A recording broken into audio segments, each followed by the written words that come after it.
So you're going to do, we're gonna have a public comment. The timer.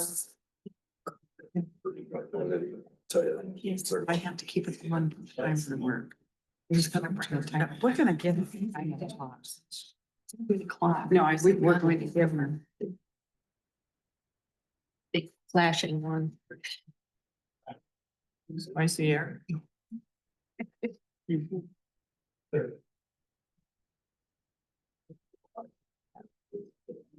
And they're not. Still have another minute to go.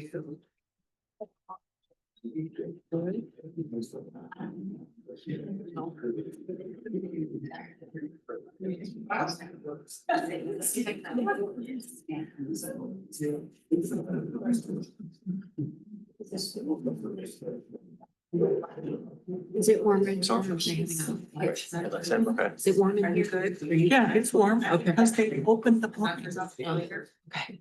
Yes, no matter how many times, no matter how many times Shares here. they. Should I hold back chair? They do. Good evening, everyone. Sorry, we're behind the chairs, but we have guest speakers here tonight and we're excited about that. Thank you for joining us for this special board meeting. It's called the board meeting, but it really is a community conversation on, it's a housing forum for us to all learn the lingo about housing terminology. And so I just wanted to welcome you here on behalf of the board. And parts of it will follow like a board meeting because it is, but it isn't. You guys keeping up with that with me? And so I'm gonna quickly turn this over to Manager Reed. Is there? You want to do the pledge? Yes, we're gonna do the pledge first. And then I'm gonna turn it over to the folks that planned this and worked really hard to make this happen. So we'll stand up and do the pledge if you're able to do so.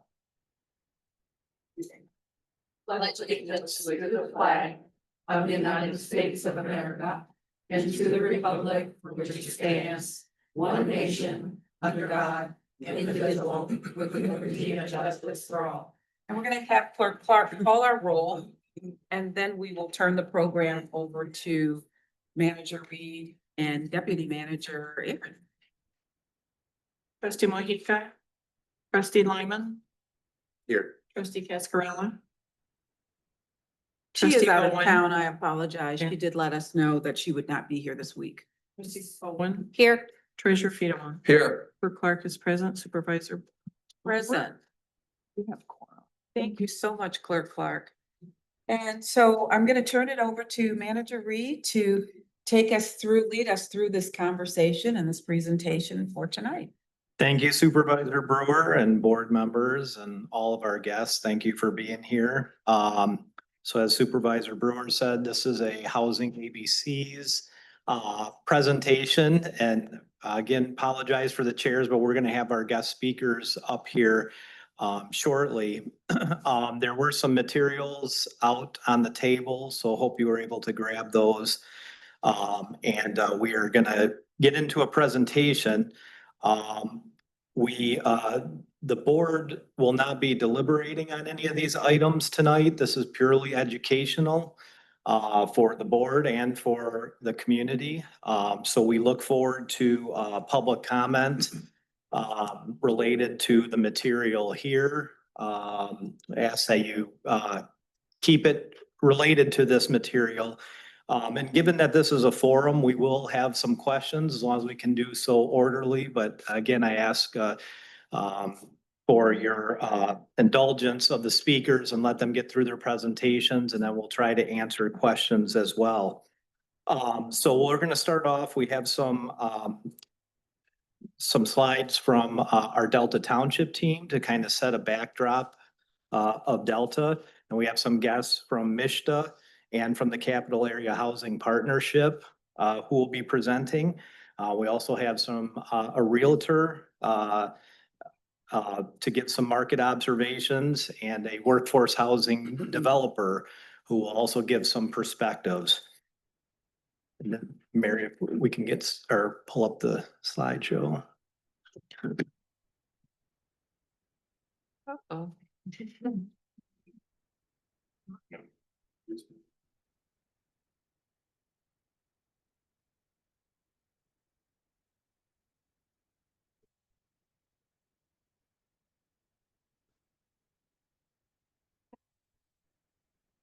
Touch a truck. Yeah, right, yeah.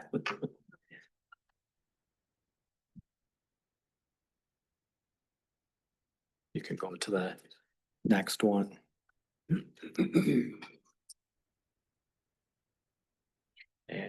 And the next one. Thanks, Mary.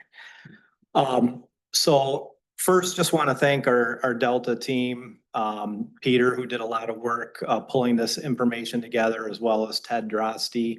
And as Supervisor Brewer mentioned, Deputy Manager Lapierre, and all of our support team. Thank you. So we're going to start off with a little bit of a Delta Township overview. Talk a little bit about our board strategic plan and the references to housing in that. We're going to go through some data at the state level and at the tri-county level. Talk about some Delta programs and our efforts, some growth and development issues that we're currently facing in the township. And then get into some future discussions on policy and programs that will be future discussions.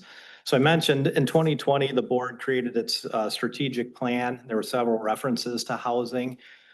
Most of all was just encourage diverse population, which includes a full range of housing. So these are very important to the board, and we over the last few years, we've been approached by a lot of different housing developers for different properties.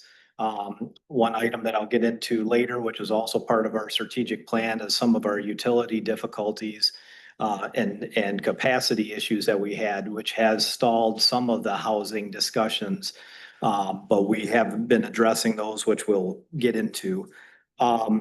We have provided the board annual data on housing info, including apartment information, and charting rentals and housing sales and those types of things. So we will, and we have also continued on code enforcement, which is a really important key for our existing housing stock in the township. And we've renewed that focus in the last year or two.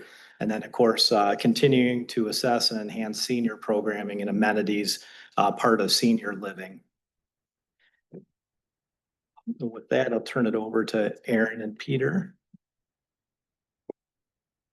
Thank you. So one of the things we wanted to highlight is some of the current housing initiatives that the township has going on.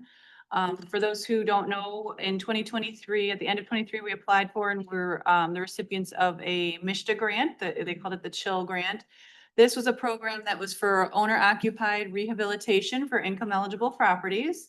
The max amount was that $500,000. We identified a target area where we knew that there was significant need in the community, and in that target area, we had 47 complete applications received.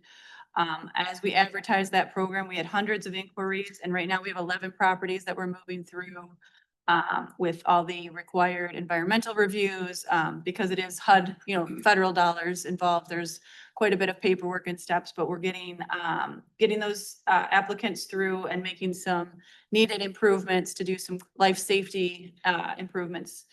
That was, in line with the township board strategic plan of making sure we have safe, quality housing for our community.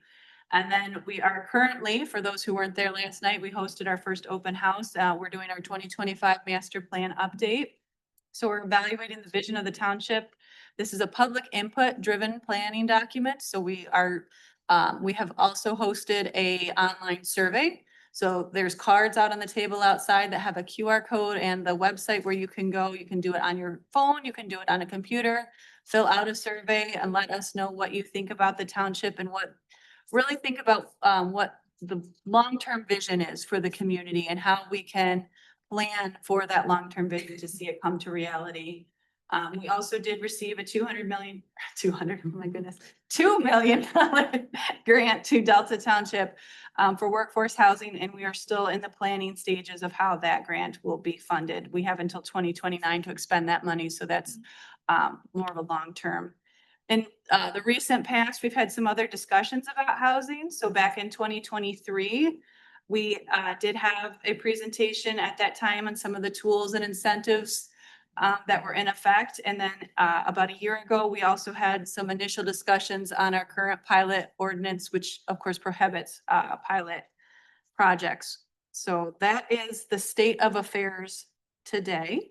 And so I will turn it over to Peter to get, oh no, I'm sorry, back to Brian. To continue the presentation. Yep. So I mentioned in our opening about some of our utility constraints, and I won't belabor these, but many people don't know, in order to add new water main or sanitary main to our system, we have to fill out permits with the state of Michigan Eagle and basically prove our capacity. So on the water side, we have very good capacity. Several years ago, we started realizing in our collection system and at our wastewater treatment plant that we had capacity concerns on the sanitary side. And so for the last 4 or 5 years, we've been addressing those. We started off with doing a pretty sophisticated modeling of our system, which is dynamic. It's constantly changing. The flows from our industry and even residential are changing. So we have to continually model our system to make sure that we have the capacity. We are in the process, we're in year 3 of our phase 1 reconstruction of our water resource recovery facility, our wastewater plant, which is increasing our capacity at the plant from 6 million gallons a day to 8 million gallons a day. And then up here, we did receive $10 million in state appropriations to fund upgrades on Willow Highway, which is a project currently going on, which helps open up capacity on the west side of the freeway in our Willow Sewer District, our Marketplace Sewer District, and relieve some on several others. So that helps open up capacity for development in that area. There are certain improvements that are cost prohibitive. We have a major Carrier Creek interceptor. Our last estimate several years ago, before there was severe escalation, was $60 million to replace that or duplicate that. So there are certain improvements that are just cost prohibitive for the township or even for private development. So we really look closely and do specific modeling, which unfortunately does curtail some of the development and some of the timeline. But as I said, we are working through that. Right now, as Peter and Aaron mentioned with the master plan, we're part of that. Those efforts are reviewing the residential equivalent units. So that also helps with the modeling. So we'll have a lot better model of our existing capacity and potential for future growth for all of our open development ready properties. And turn it back over to me. Peter. Yep. Hi, everybody. So my name is Peter Menser. I'm the Planning and Economic Development Director here at Delta Township. I'm going to talk at you for just a little bit longer than the other speakers, and then we'll come back and talk about some other issues later. So I'm here to talk about the broader effort to better understand housing and housing policy in the township. So first, I'd like to thank the board for its leadership on this topic. It's not an easy topic, and appreciate the patience granted in allowing us, the residents, and all the staff to really kind of take a step back and truly understand this topic from a holistic perspective. I think it's worthy of the time and the evaluation to put into it. So the heading of this slide and a few others to come is why now? So the best direct answer on this is really this is requested by the township board. This meeting tonight's an informational session. It's an opportunity intended to provide the board with a foundation of information to build upon over the next coming months. So about housing in general, it's a kitchen table issue, more so than any period, certainly in my adult life. A better answer on why now is probably that at some point these housing projects are coming, or at least applications or requests for them. So I think we behoove us to be prepared, understand these programs so that when they do come, we're ready to make informed decisions about them. So there are several signs that kind of lead us to this conclusion of why we're expecting these things. I do think that any projects that do come specifically on affordable housing are going to be requesting some sort of program or incentive to construct. So The reason we think that is, first of all, there's a lot of kind of signs at the state level, the local level, national level that pointed us in this direction. First of which is the state of Michigan's statewide housing plan. That plan calls for 75,000 new or rehabilitated homes, and it challenges MISTA with a call to action on housing. So it also provides some background information to illustrate some of these challenges. And I'm not cherry picking statistics, kind of pick some that were illustrative of some of the issues here. But we've got, the 38% of Michigan households are struggling to afford basic necessities. 26% pay more than 30% of income on housing. Average sale prices for homes is increasing significantly, both at the state level and nationally. And then the number of homes for sale is decreasing. So rising costs, less stock. So the Tri-County, there are other efforts regionally that talk about this kind of stuff. So the Tri-County Regional Planning Commission report, that kind of localizes the statewide plan. It establishes a regional effort to address housing issues and improve options for area residents. Whoops. Sorry. There's also something called the ALICE project that is put together by the Michigan Association of United Ways. They kind of put a finer point on things, noting that an increasing number of people in our state are having trouble covering the basic costs of life. So those costs being housing, food, transportation, and utilities. Finally, there's some census data that suggests that these trends are present at the local level. There's higher home costs, higher rents, and earnings do not go as far as they once did. Further, while housing costs rise, the population is getting older, which directly impacts housing and the types of housing, types of community service, and types of amenities that are needed. So to tie up this section of the presentation, the township is starting to see some of these trends at the local level. We have changing demographics, we have an aging housing stock, a tight housing market, limited space for new developments, and development pressure in the form of inquiries on projects around the community from different developers for all different kinds of housing types. So people want to build here. That's a good thing. They want access to what is really an excellent community and an excellent market to do business in. So the map up on the screen right now is very generic, and I just want to broadcast that to everyone. These are just open land areas in the community. This map here is not intended to say that development should be on these parcels, but I've worked in government and planning and zoning long enough that empty land, vacant land that is serviced by utilities is likely a target for development in the future. It's just a fact. It doesn't mean that we have to approve projects on these properties. These are just some areas in the community that are open. They're not encumbered by they're not underwater. They're not encumbered by significant floodplain, wetlands. They have access to public utilities. They have access to road network. So it's just kind of a realistic picture of where these properties are around the community. This is all in the presentation. This is all available. Hopefully you found it. It's on the township website under the board agenda for tonight, and certainly can discuss this further later. If the township wants to retain residents and potentially grow, to capture workers that are already here to come. Sorry, did I mess up the slide here? No. Okay. So if the township wants to retain residents and potentially grow, to capture workers that are already come here to work, we are a major employment center. We'll talk about that in a little bit. But it'll be important to consider projects that reflect the demographics and economic shifts that I've been talking about here, and what we can best do to provide a diverse mix of housing types that appeal to different age brackets, different income levels, and people at different stations in life. So to me, these aren't really political issues. They're just a reflection of what's happening in our state and our region, and we're just trying to be prepared for that. So as a planner, I'm a professional planner. In my mind, we need to be prepared to deal with more requests to develop housing and to fund housing. I'm not suggesting the township fund or subsidize housing. That's a financial decision, it's a political decision, but we need to know the programs. We need to understand our role in them, how much they cost, identify any potential benefits beyond kind of the bottom line of dollars and cents, and then be prepared to make informed decisions when these issues do come to our community. So now we pass it along to our next speaker, which is Ted. I'm gonna hand off this thing.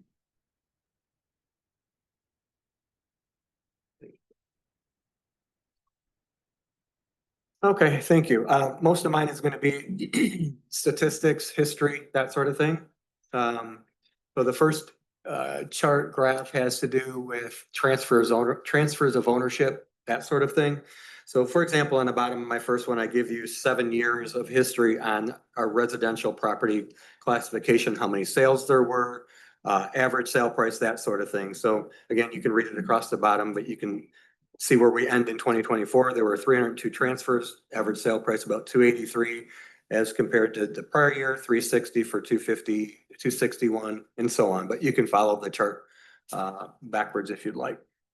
So again, this one just shows transfer of ownership.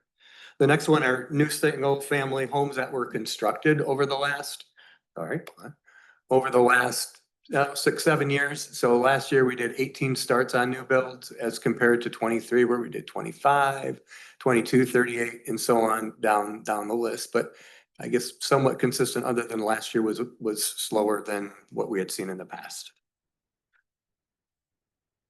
Next one has to do with just comparing property taxes. So this is comparing our average single family home to an apartment building unit. So not an apartment building, the whole complex, but just pick one unit out within the complex, compare the taxes to that unit as opposed to a single family residence. So our average taxable value on a residence is $107,650, which generates taxes of about $4,500 a year. Our average taxable value of an apartment unit is currently about $26,000. So again, just for one unit within that, which would generate about $1,560 a year in property taxes for that unit. I went a little bit further because we have such a variation of apartment complexes. We have some extremely old and some new ones, right? And I mean, an average is an average, but I thought it would be good to show the higher end or say a new one like a Redwood as an example, where the taxable value per unit on something like that is about $52,000 and generates about $3,100 per year in property taxes.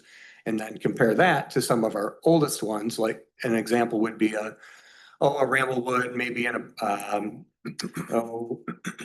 Canal Club, something like that.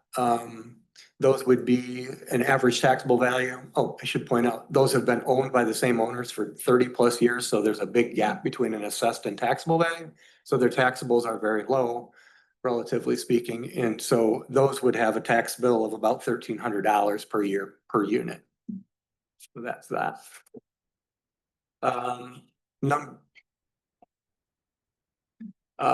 Number of residential rental properties. So within our rental registration project, we have 173 properties that are registered rentals in that program. Delta has 10,190 single family homes. So what we're showing here is about 1.7% of our residential homes are actually in the rental program. So I'm just trying to show the statistic or the percentage there. We also have 207 duplexes in that program, of which 31 of those or 15% of the duplexes are owned or occupied by an owner as well. Every year, my department does a housing study or a study of all of the apartment complexes in the township. So this is just a summary of that. The board's familiar with this. They've seen it in the past. So I'll kind of go through quite quickly. But again, it's just good to be in the packet for history and reference, that sort of thing. So for example, traditional multifamily apartments, we have 4,419 units in 25 different developments. We have senior multifamily for 404 units. Assisted living, we have 445 of those. We have 52 units within the elderly or disabled family program. And under the mischief listing, we have 2 properties that make up 256 units. Next slide is simply a 6-year study of our apartment complexes, just showing by year, by how many bedrooms, what they had listed, what the rents are over that 6-year period, and what they have gone up or gone down, and that sort of thing. But again, just showing the history of these larger apartment complexes. Next slide simply shows within the township where those apartment complexes are located. Next slide just separates a little bit more. I talked about the senior multifamily apartment complexes where we have 404 units. This just shows the 5 complexes that make up those 404 units. That's the left-hand side that you see there. On the right-hand side, you'll see the assisting living or care facilities, probably like 8 or so different complexes there that make up all of those units. Again, it's all across the board too. A lot of these are very old and there's a few new ones in there as well. Last slide is again, just a summary of the different complexes that we talked about. This one shows the 2 affordable renting housing directly that we show, and we have 2 complexes in that. We have the one on Elmwood and Lansing Manor, which is behind the mall. So that shows the 2 properties in those programs. And the other ones are the elderly or disabled families. We have 2 complexes with that. One's Allison House, which is behind Kroger, and the other one is the Volunteers of America, which is on Michigan Avenue. So both of those are, I call them newer. They're 15, 20 years old now, but those are the properties that are in that program. Yes, almost that.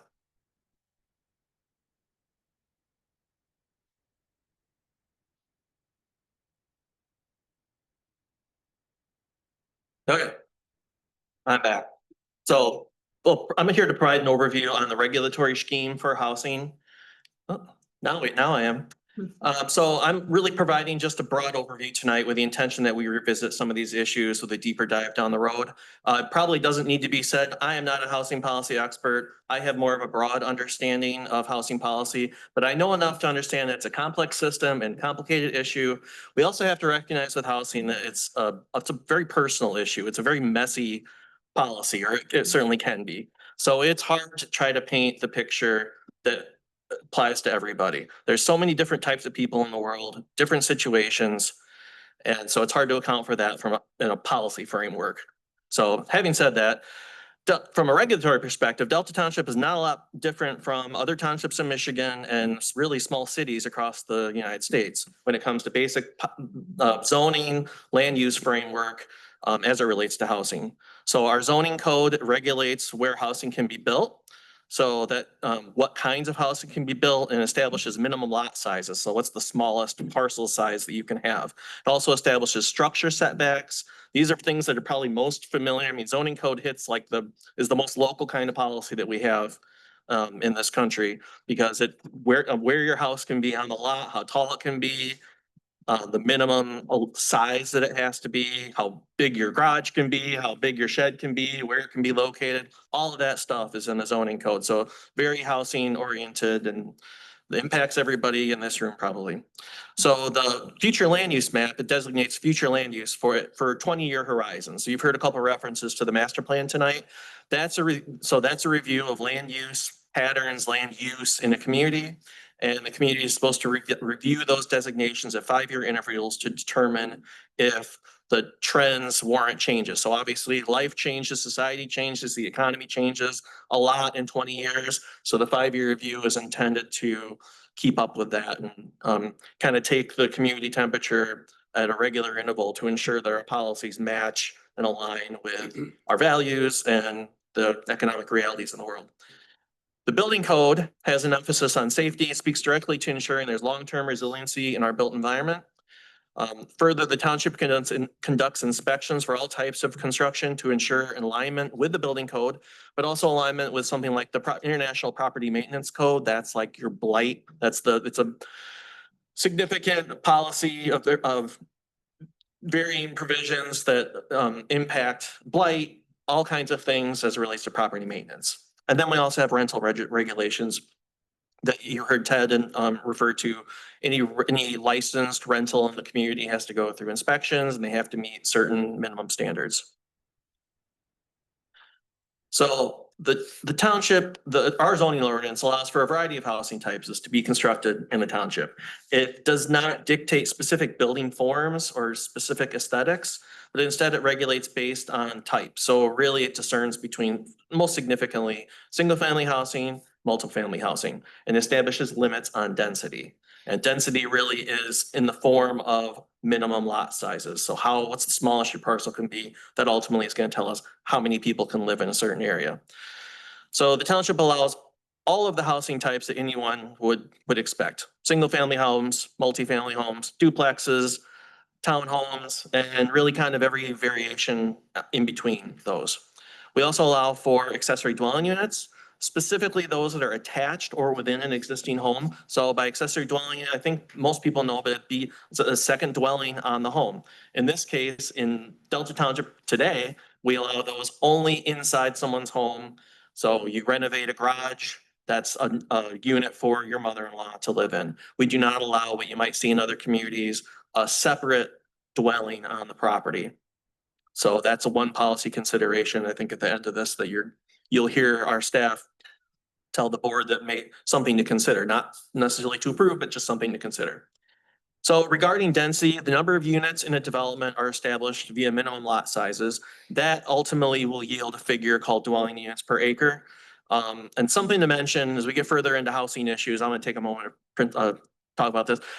When you talk about density, you often hear this dwelling units per acre. It's going to tell you a certain number of units per acre. I mean, certainly I'm not a fan of talking about density this way. We talk like 4.63 dwelling units per acre. What does that mean? Is it too many? Is it not enough? How do we know? A lot of people just don't think like that. One alternative is to consider when we look at housing projects moving forward is, does the project work? Does it provide proper drainage? Can it be served by public utilities? Can it be accommodated by the surrounding road network? Does the level of service at the surrounding intersections fail? So we hate to get hung up on arbitrary numbers and instead want to think more holistically about any housing project. It's not just about density as a number. So in addition to kind of traditional developments like a platted subdivision a lot of people live in, the ordinance also allows what are called planned unit developments or PUDs. So these are typically the most flexible type of regulatory process used by local governments as it relates to housing, at least townships in Michigan.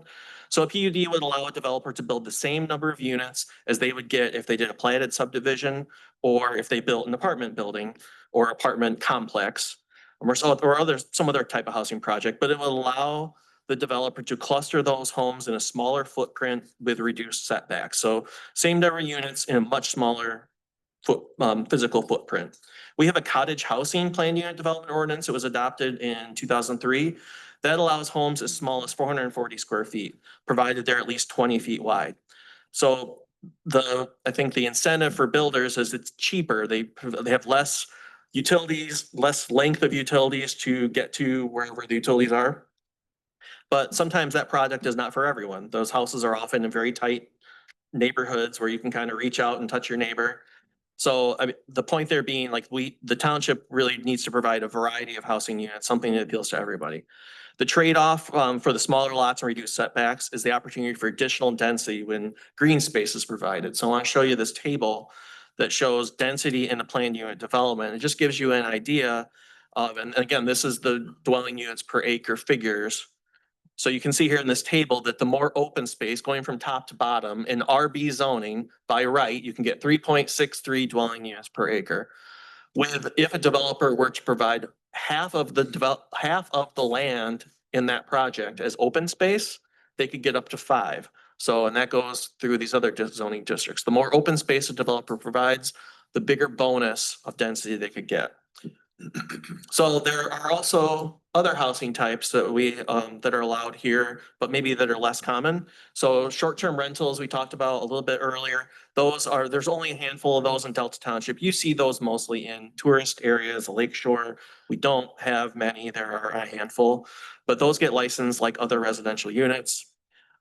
Mixed use developments, we really only have one. It's the office building at 4601 West Saginaw that's on the south side of West Saginaw, down near Power Barn and Breton Road.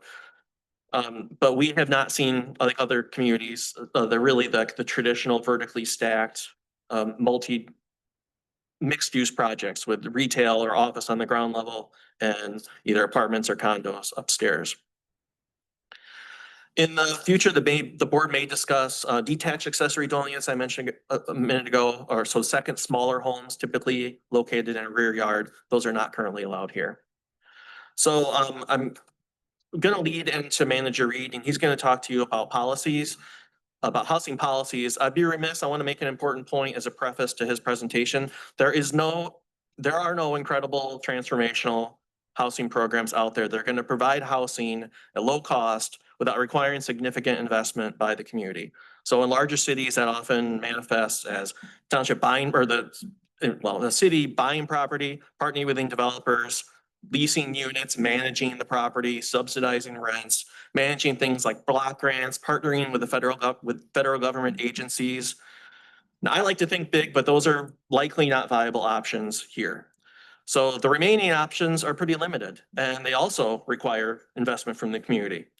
So more than anything in the real sense, I mean, that really means it's a financial investment by the people of the community in the form of reduced property tax payments for housing projects that qualify for federal or state benefits, or for a brownfield, which is essentially a long-term deferral of taxes that allows a developer to recoup its investment in things like utility infrastructure or site preparation, like grading.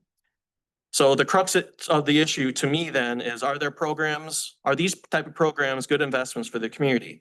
And I mean, I think there's a lot of opinions on that perspective. So it depends on what you mean by good. It depends on how you measure the return on investment. So financially, not really. I mean, just looking at the bottom line, and you'll hear from a developer today, and I talk to developers every day, developers will say no. These housing programs, that they need support from housing programs like pilots that Brian's gonna talk about, and housing brownfields that he'll also touch on. So, and that's why those programs exist. Is there a long-term benefit providing housing for people that might not be able to afford to live in this area otherwise? Maybe, but that's a decision for the community, for the policymakers like the township board, and through discussions like this, we can consider those kind of issues will be considered as we continue this conversation. So thank you for the opportunity to present. I'm going to hand it over to Manager Reed. Thank you, Peter. You can leave that with Aaron because I only have the one slide, but I know that was a lot of information, but we thought it was helpful to at least provide a foundation of where we're at and how housing projects come forward and kind of the current state of affairs in Delta Township. I think Peter covered it very well. If we get approached for market rate housing or single family housing or that type of thing, it works through our normal process. It might need a rezoning, or it might need something else, but it goes through the normal planning process. But as it comes to developing other types of housing, they do need to run through a program. And this is something that we received a lot of questions on from the public, which we appreciate. We tried to capture some of those in the frequently asked questions in the back, but a lot of the questions on the programs that Peter mentioned, pilots and housing brownfields.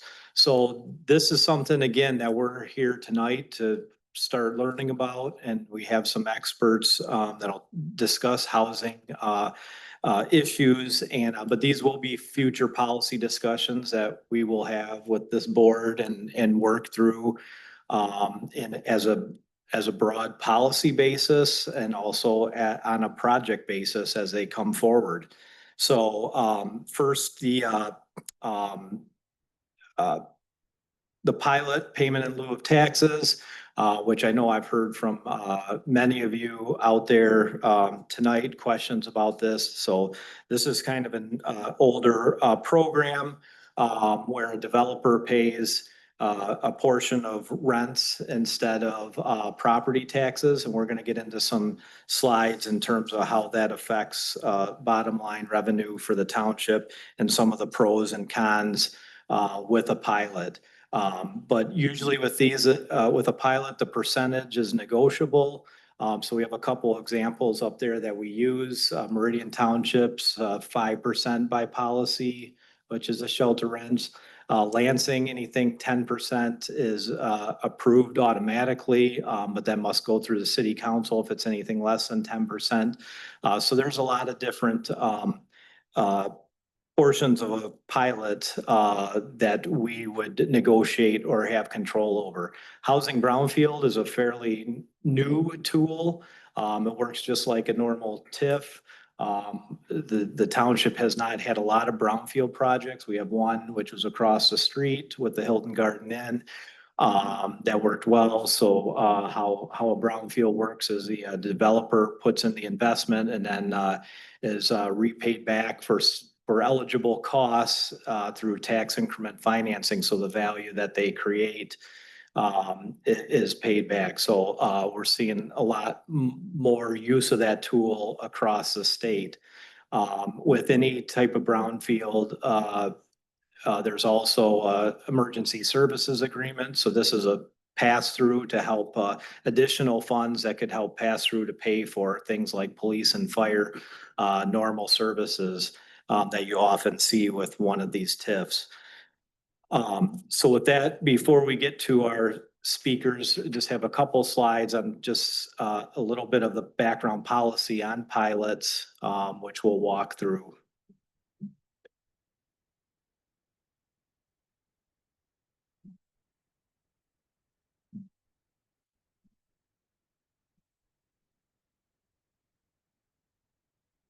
All I've done here is done a quick, I guess, breakdown of what the taxes would be if you have a pilot and if you don't have a pilot. So the first one is, and again, just making this up. So we're doing annual estimated property taxes for a 216 multifamily complex that we're saying is worth $110,000 per unit when it's done. So that's the basis for this. That would give us a assessed value of $11,880,000. Using a tax rate of 60 mils per thousand, that complex would pay $712,800 per year in property taxes. And then below that, I just gave how I came up with the value. But at the end of the day, we're just taking $110,000 per unit complex. And again, annual taxes would be let's say $13,000. As compared to the other way, say this property was given a PILT, same project or same makeup, same exact building. We're just saying that their payment in lieu of taxes instead of property taxes. If we, at the end of the day, they paid 4% of the gross rent, the annual PILT would be $119,000 with 4%. If they paid 7%, that would be a $207,000 annual payment in lieu of taxes. Or if we assessed a 10% of gross rent, they'd be paying $295,000. So again, $295,000 versus I think I had a little bit over $700,000 the other way. And that's again under those three different scenarios of a 4, 7, or 10. Yep. Just back at you, Brian. Oh, let's see, hold on. Throw it back and forth. Need it on a string. So, obviously, as Ted outlined, there is, no getting around the fact that you would be collecting less in revenue. But first, we wanted to talk a little bit about why would you do this? Like that, why would you forego some of this revenue? What are the potential benefits of engaging in this type of program? So one is that this does provide housing options for working professionals. So what is working professionals? What is this workforce housing that is allowed under the state law? So how they define it in the state statute is that it's qualified housing. It has to be rental units or other housing options that are reasonably affordable to and occupied a household, whose total household income is not greater than 120% of the area median income for HUD. So these rates are adjusted annually by the federal government. And so for Eaton County, and some of that information was on those papers that were left outside as well of what those numbers work out to when you're talking about what is the area median income and what is 80%, what's 120%. So it varies based on household size, of course. So you're talking about people who are making an income of, $84,000 to $150,000, $160,000. This is, these are people who are gainfully employed in a professional way. And so this is, this does allow for potential development of otherwise vacant property. As Peter had highlighted earlier, we do have a number of, substantially sized 100+ acre sites that could be potentially developed. If the market is saying we cannot develop these without some type of tax incentive, It would then, instead of being vacant land, now be put to use, put to housing. And then, of course, it would overall increase our population so that it would provide housing for some of these individuals who are early in their career, or otherwise, commuting into Delta, as we have found through some of our master planning and just other not, demographic knowledge. We know that Delta Township imports a lot of employees into the community, and then they leave and go live elsewhere. So maybe we could capture some of these individuals that are here working and get them to stay here and spend their money at our stores and live here and be part of our community, not just during the 9 to 5 hours. Obviously, like anything, there's challenges or, reasons not to do something. So as highlighted, there is a loss of tax revenue. Obviously, what that dollar figure is going to, oh, thank you, sorry, I'm looking at it on my screen. What that dollar figure is going to be is going to depend on the project and these, potential taxes that it would have generated as a true market rate development, and then what any agreed to percent would be. All of those are always going to generate lower tax revenue than, because that is the whole point of the program, is that they save money on taxes so that the project bottom lines out for the developer. Population growth is good and bad. With population growth means, yes, there's more people and your community is growing, but it also means there's a higher demand for services. And that's true of business and residential growth. And then limiting future development. And this is true of any development. Once you say, we want to build X here, you're making a long-term decision that that is going to be housing or a business complex or, whatever gets constructed there for a significant period of time. And so if you say we're going to develop it into single-family homes, it's not likely to change from single-family homes for a very long period of time. If we develop it into a multifamily housing, it's likely going to stay multifamily for a very long period of time. So you're making a decision that, yes, this is what we think is the best thing for our community at that property. So those are some of the potential challenges, and obviously there's a lot of things we could talk about, good and bad, with any of these programs. One thing that I did want to mention, it's not on the slide, but it has been asked, is, well, what does this mean about Section 8 housing? That question got asked in the public, and I want to make sure there's a clear understanding. Section 8 is not a decision that's made at the local level. It is a funding choice that the landlord makes of whether to accept those vouchers. So that's not necessarily a decision that the township makes of, yes, this is going to be a Section 8 housing. A market rate housing development could choose to accept Section 8. And I mean, they would have to go through those steps, but that's not a decision that's made at the board level. So that's why it's not really being talked about here. I think this is what I wanted to clarify. Karen, there's, I think, a couple of board members that have questions Of for you course. guys. Mhm. And then we'll get to public comment by the Mhm. community. Ted, I have a clarifying question. On your slide, that was the 216 unit complex example. Yes. So it has these different, taxes.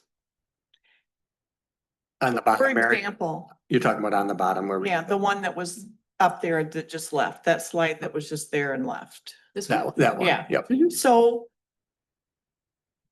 the land has a taxable value undeveloped. Correct. What is? And I know this is a hard, this is a hard question because I'm in the cloud with you. Sorry. So if the land has no development, is it likely that a pilot would bring in more, even though it might be small amount more, but more tax than, it's not going to go down in taxes, No, would it it? wouldn't. It would be more. But this gets complicated because a lot of this would have to do, how long did that property, how long was it owned by somebody? Was it never uncapped? Great example would be the Brookside one down there, right?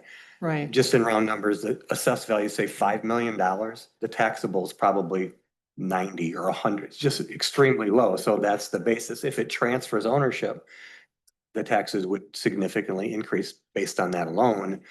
But that's not what your question was. Well, it does, but it does impact. But it If does a piece of impact it. property that has been in a family for 100 years Right, sells, I mean, it's capped. right. It has very little You'll have a chance. a change. But True. if it was sold to a developer versus the family having it contracting with the developer, Hmm. there's a, There would be, say it's a non-pilt. Significant. If it's a pilt though, then that benefit is, so to speak, goes away, right? Because then it would be not get a property tax, Okay. it would be a pilt. If okay, it goes a traditional way, it would be significantly more taxes in that example. okay. Does that All help? right. Yeah, Okay. that, I just wanted to see where undeveloped land, how that plugs into this. So thank you. Sure.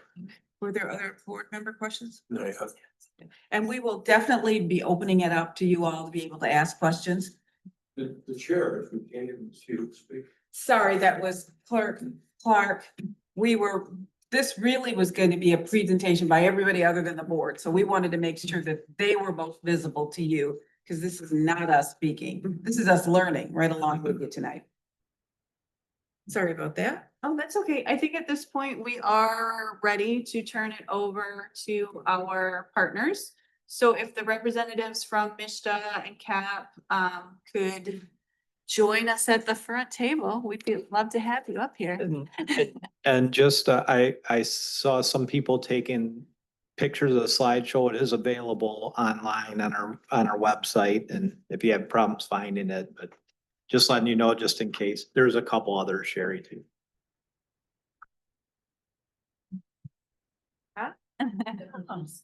Hello. Hello. How you doing? We're doing back, but you are center stage. So, yeah, There, the big arrow. Introduce themselves.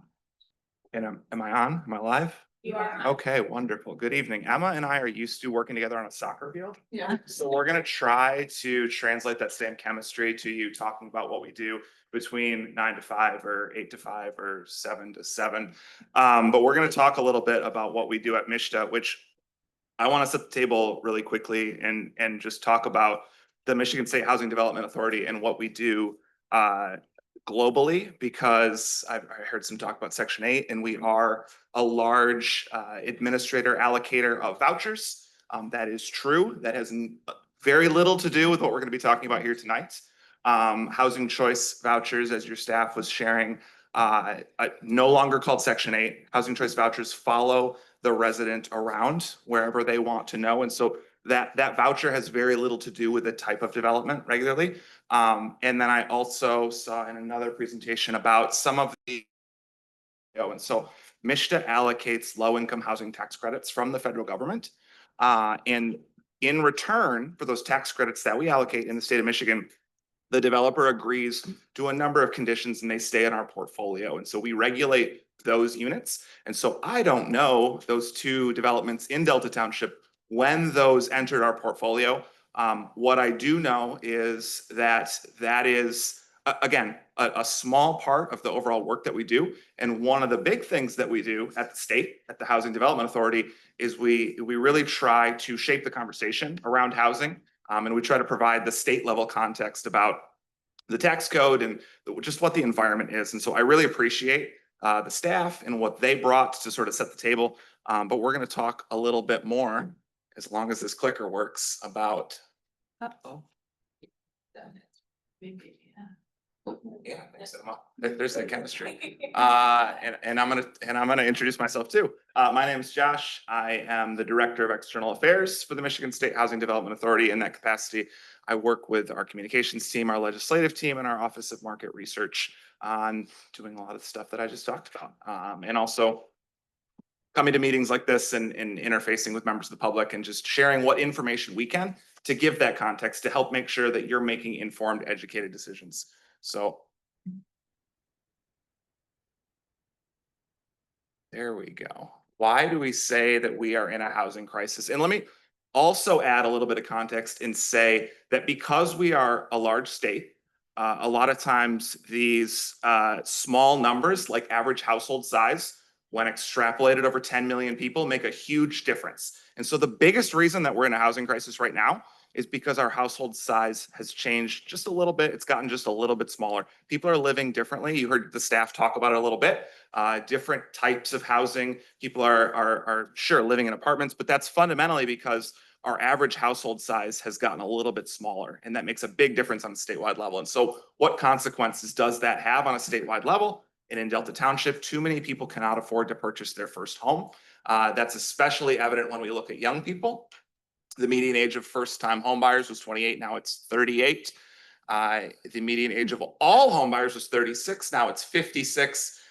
Just to augment some of the statistics that were shared a little bit earlier from the statewide housing plan, over half of renters spend over a third of their income on housing, which is what we consider to be affordable. And that statewide housing plan, those statistics that were shared earlier by the staff, was done in 2022. So I don't know about you, the cost of a lot of things have gone up in the last 3 years, in my perspective and in my opinion. And housing is no different. It has been subject to the change in the size of households. It's been subject to inflation, and that impacts rents, and it also impacts the cost of housing. I was doing a little bit of math quickly from the back of the room on some of the statistics of the average cost of a home that were shown up on that screen. And since 2022, when we did that statewide housing plan, the average cost of a for sale home in Delta Township has increased by 16%. And so that makes a tremendous impact when you're multiplying that by a monthly mortgage payment. And so what that looks like on a statewide level is average home sales price increased by 100% over the last 10 years, plus a little bit, while our incomes in Michigan increased by just 40%.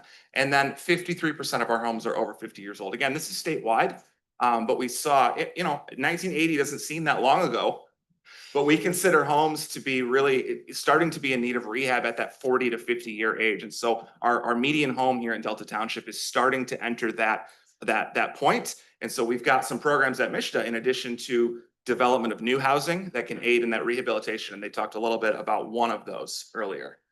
So our approach at MISHDA at the state is simple: build, baby, build, as the governor says. And so we believe that this is a supply and demand issue fundamentally. This is being impacted by a lot of things: the age of housing, the overall inflation in the greater economy, but really it's a supply and demand issues. We do not have the housing that we need to meet the demand that people have.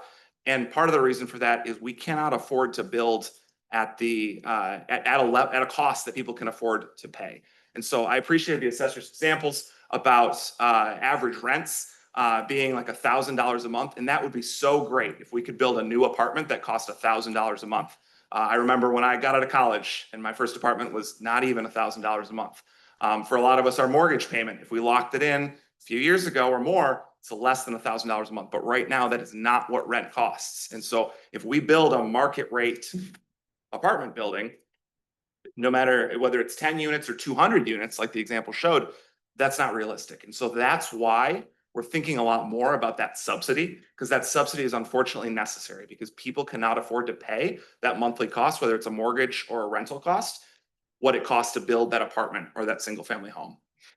So at MISHDA quickly, over the last 3 years, this is what Build Baby Build has looked like for us, whether allocating tax credits. Included in these numbers is also, by the way, it's important to point out, our single family mortgage program.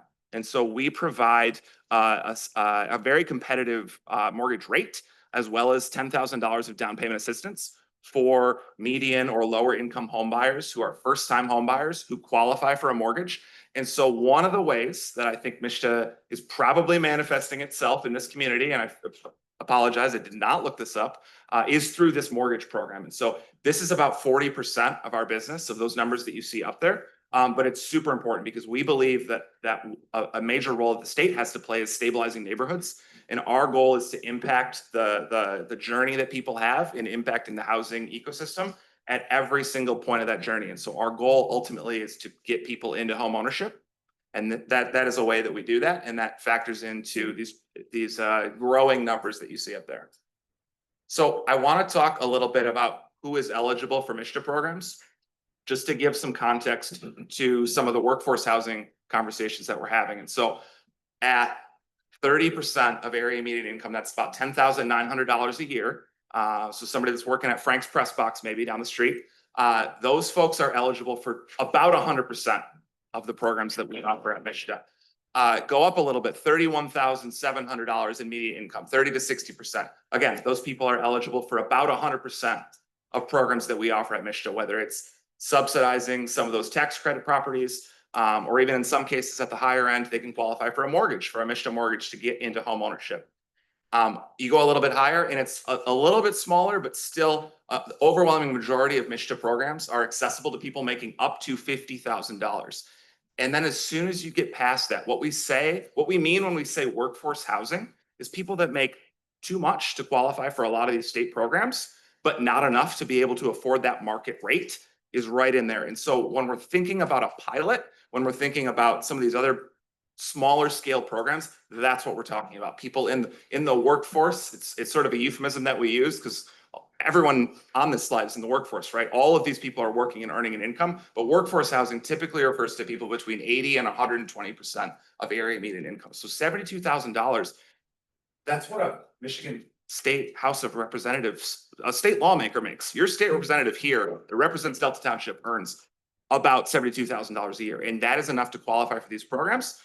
It's a little bit too much to qualify for lower down and for those lower down the income scale for the vast majority of our programs. And so as we're thinking about how we subsidize housing and how we help lift people up ultimately into home ownership, that's where we've got a little bit of a shortfall at the state level and where we try to make sure that we're working with the locals to make sure that we're getting people the help that they need. And so what does that look like? So what I did here is I did not look at the Census Bureau data. I took what my team gave me and I looked at the Census Bureau data of like, here's an average person at this income band, And I said, I bet if I look at the jobs that are available posted right now for people that might want to work and live in this community, whether at Eaton County, at the Waverly Community Schools, at MDOC down the street in Lansing, and again in Eaton County, that I'm going to find people in all these income bands. And sure enough, these are jobs that are posted right now through the county, through the state, and through the local school district. And every single one of these programs, every single one of these individuals is eligible for Mishta support, or at the very right, they're eligible for very little, but through some of those state programs and through some local support, we can help lift that person up to be able to afford housing. And why do we care about this? Because, the average commute in this country is 30 minutes, but maybe somebody doesn't want to commute 30 minutes to work, right? Like that's why Delta Township exists, because people want to live a little bit closer to where they work. And so there's a lot of jobs in this community. There's a lot of jobs nearby this community, but we do have a housing shortage. I also looked at the Michigan Statewide Housing Data Portal, which is a tool online you can Google right now and pull up. Michigan helps support that in working with the Michigan Municipal League. And that showed that your vacancy rate here is 1.8%. And so that shows that even if we think that somebody who earns a median wage can afford a median rent, well, maybe that apartment isn't available to them immediately because a healthy vacancy rate in a healthy housing market is closer to 5%. And so this housing market right now is incredibly tight. It's not healthy. And that is what we're focused on for the state, is trying to bring that back into balance. That's why we're trying to build, baby, build everywhere we can, every type of housing that we can, to try to bring the market, bring supply and demand back into balance. And so the staff talked about it a little bit earlier, so I won't spend too much time on this, but the statewide housing plan set a 5-year goal to produce or preserve 75,000 units starting in September 2021. We were doing so well on that we upped that goal by about 40% to 115,000 units last May with the governor. That is available on our website. And again, this deck is available through the packet. So you can see all these slides on the township website. We also publish quarterly progress reports, and some of the folks in this room are integral in helping make those happen. That gathers all the data that we see, all the spending that Michigan's doing and all of the building that we're seeing in the Tri-County region, down to the last penny. And so you can see all of that on a quarterly basis, all of our investments through the state.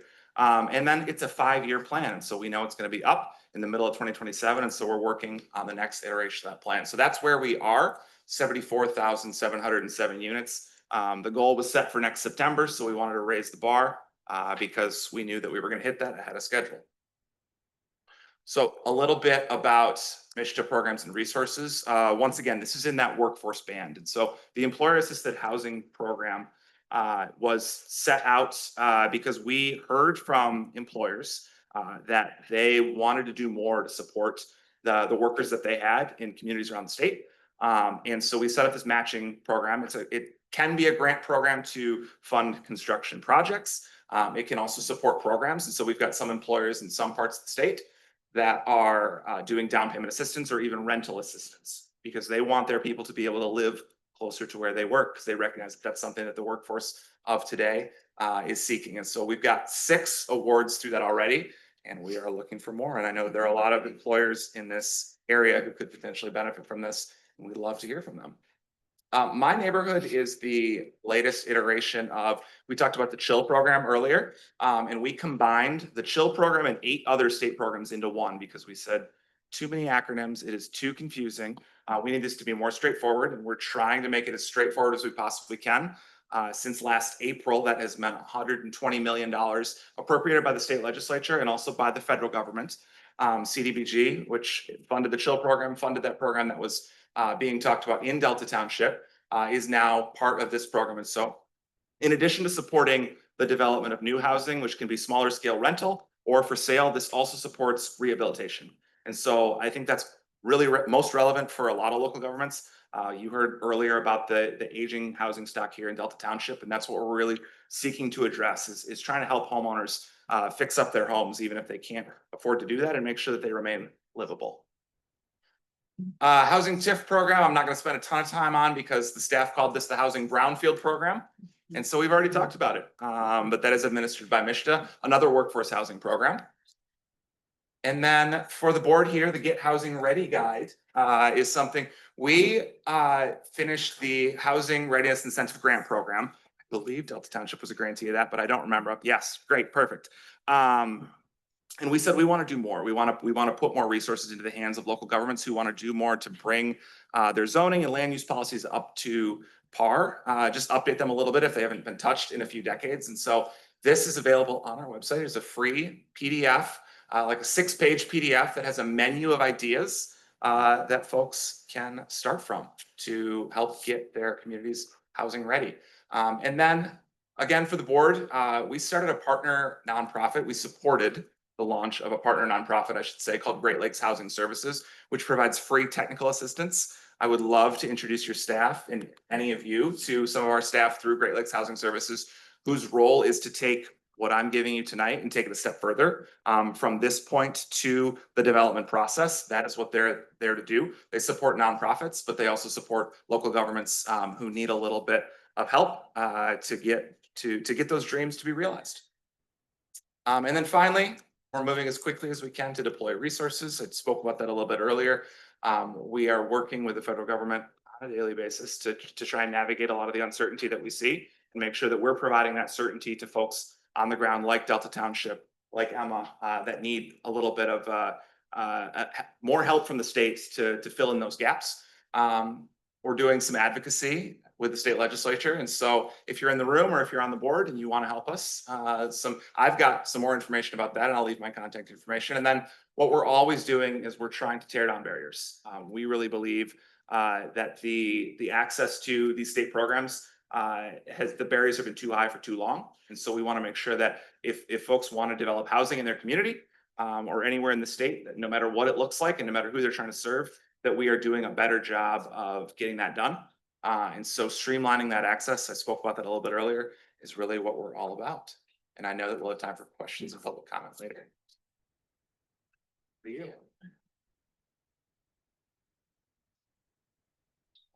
Okay, well, that is pulled up. My name is Emma Henry. I'm the executive director of the Capillary Housing Partnership. We're a nonprofit that has over 30 years of experience based in the Lansing area. This is Josh. Slide it down. How about this? Can you hear me now? That's better. Okay. Emma Henry, Capillary Housing Partnership. For short, we call it CAP because I know we have a long name. I just want to say, first off, thank you to the board for inviting us here tonight, staff for facilitating, county commissioner for attending, and then all of you residents. The reason that we're here is not so that we can argue and get into a fight. It's because our jobs depend on what you say. We want to hear what you say in your community. We want to make a difference. We want to improve things for people all across this community. And as you've heard, our organization has been serving this area We're lucky to have Mishta headquartered in Lansing because we can get Mishta people to show up to our events and give them positive feedback or negative feedback so that they can craft what happens next in the housing world. For CAP specifically, one of our challenges was we shared that there were too many programs with too many different rules, and we wanted a streamlined program so that we could more benefit specific individuals in all of these communities instead of, oh, this one only goes to this specific group or this one only goes to this specific group. Allow us as the local experts who are in the communities every day, hear the grassroots feedback to determine which programs would most benefit this specific area. Mishta listened to that and they developed the My Neighborhood program. And so we really do appreciate them hearing what we have to say. So CAP is a nonprofit organization. We are based in the Lansing area. We've been around since 1992. What that means is that we've been here for a while and people know our name in this region.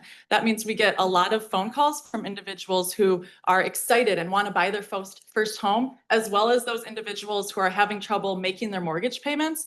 I'll tell you a little bit more about everything we do, but one of the most impactful things we do is foreclosure counseling. And so that is not restricted by any income. That is something that Mishta funds through grants to our agency that helps people stay in the homes that they want to stay in. They already live in Delta Township. They've lived here for 30 years. They still have a mortgage payment. Maybe they had to refinance a couple times or pull out some equity for a medical expense, or their kids needed something for school, but they want to stay in the community that they grew up in, that they have lived in, the church that they attend.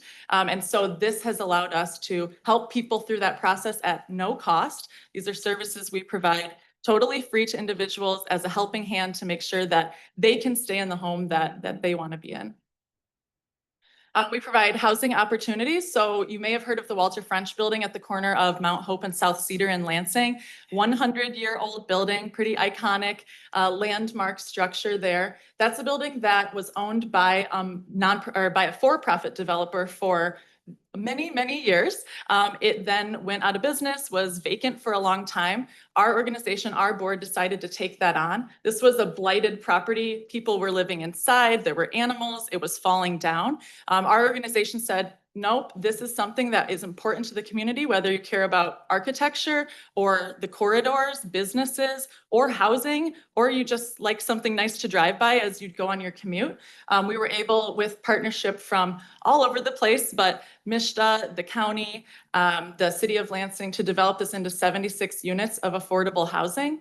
And affordable is a term that we've kind of talked about in different ways here. At Walter French specifically, that's up to 80% of the area median income. So what Josh was talking about, up to that about $50,000 range. So this is not a building full of individuals that are not employed. This is a building full of individuals who, one of them is a CATA bus driver, one of them is a Lansing school teacher. These are people that, as we went through the pandemic, are the workers who are continuing our engine running, the grocery store employees, the people that are making sure that we have food on our table and we have services in our community.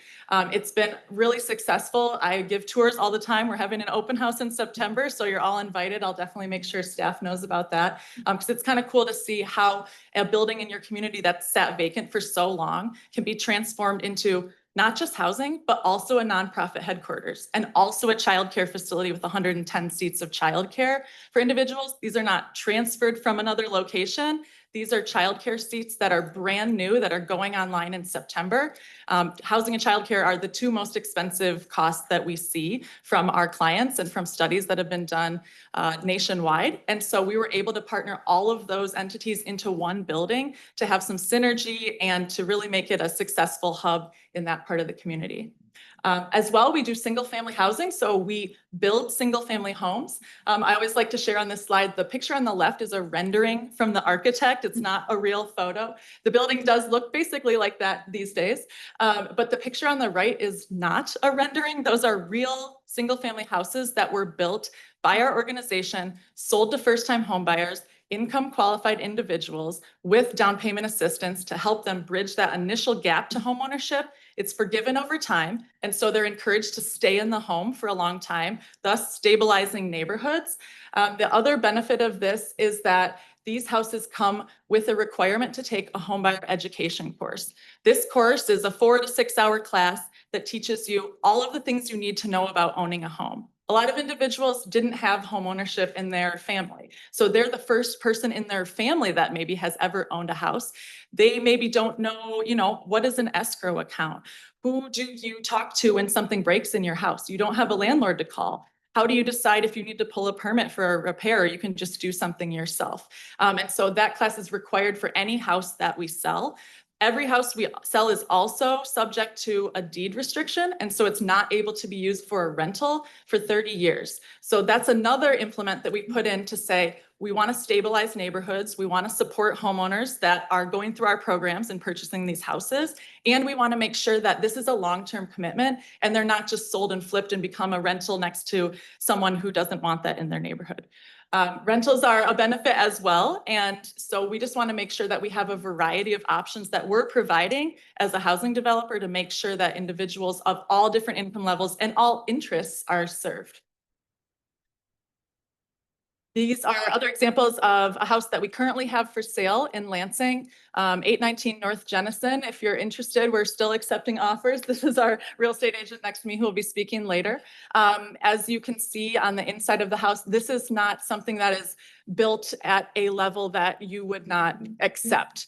A couple years ago when we built the houses on the last slide you saw, we featured them in the Parade of Homes. If you've attended the Parade of Homes, most of those houses are $500,000. Our houses are sold at market value for the neighborhood. They're not sold under value. We want to make sure that we're maintaining the property values for the community and not affecting that for the other neighbors.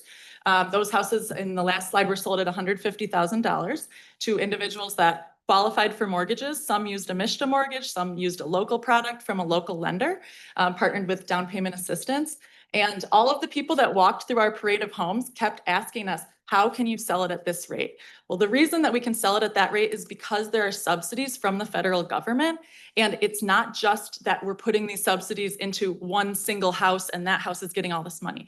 The idea is when you invest in a neighborhood that's had a vacant lot that no one has built on for 25 years, or a house that built down and the land bank owned it and it sat there and no one mowed it and it's a blight and it's an eyesore and people are throwing trash there. When you build a house on that lot, we also go in through the neighborhood, we offer a neighborhood cleanup. We have an accessibility program. We go around and we build handicap ramps for anyone that's in need. We share our housing resources and our educational resources to individuals. And then you start to see, hey, that guy just painted his porch. That person got a new roof. They learned about a program that could help them.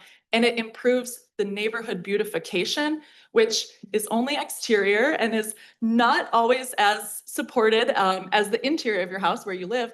But it does make a difference when you drive through a neighborhood and you see houses that people are taking care of, or individuals are gardening out front, or they're painting their porch, or their kids are playing in the yard. That's what we call a neighborhood. And so by taking these vacant lots and creating units of housing with some support, that the next person that buys this house doesn't get that support necessarily. We support an individual on their journey. When it sells at market value. The next person that moves in has a safe, quality, affordable house with no lead, no asbestos, brand new windows, Energy Star, all of the things that you would look for when you're purchasing a home. We have a program to improve housing stock across Ingham County. We recently partnered with Delta to do the CHILL program.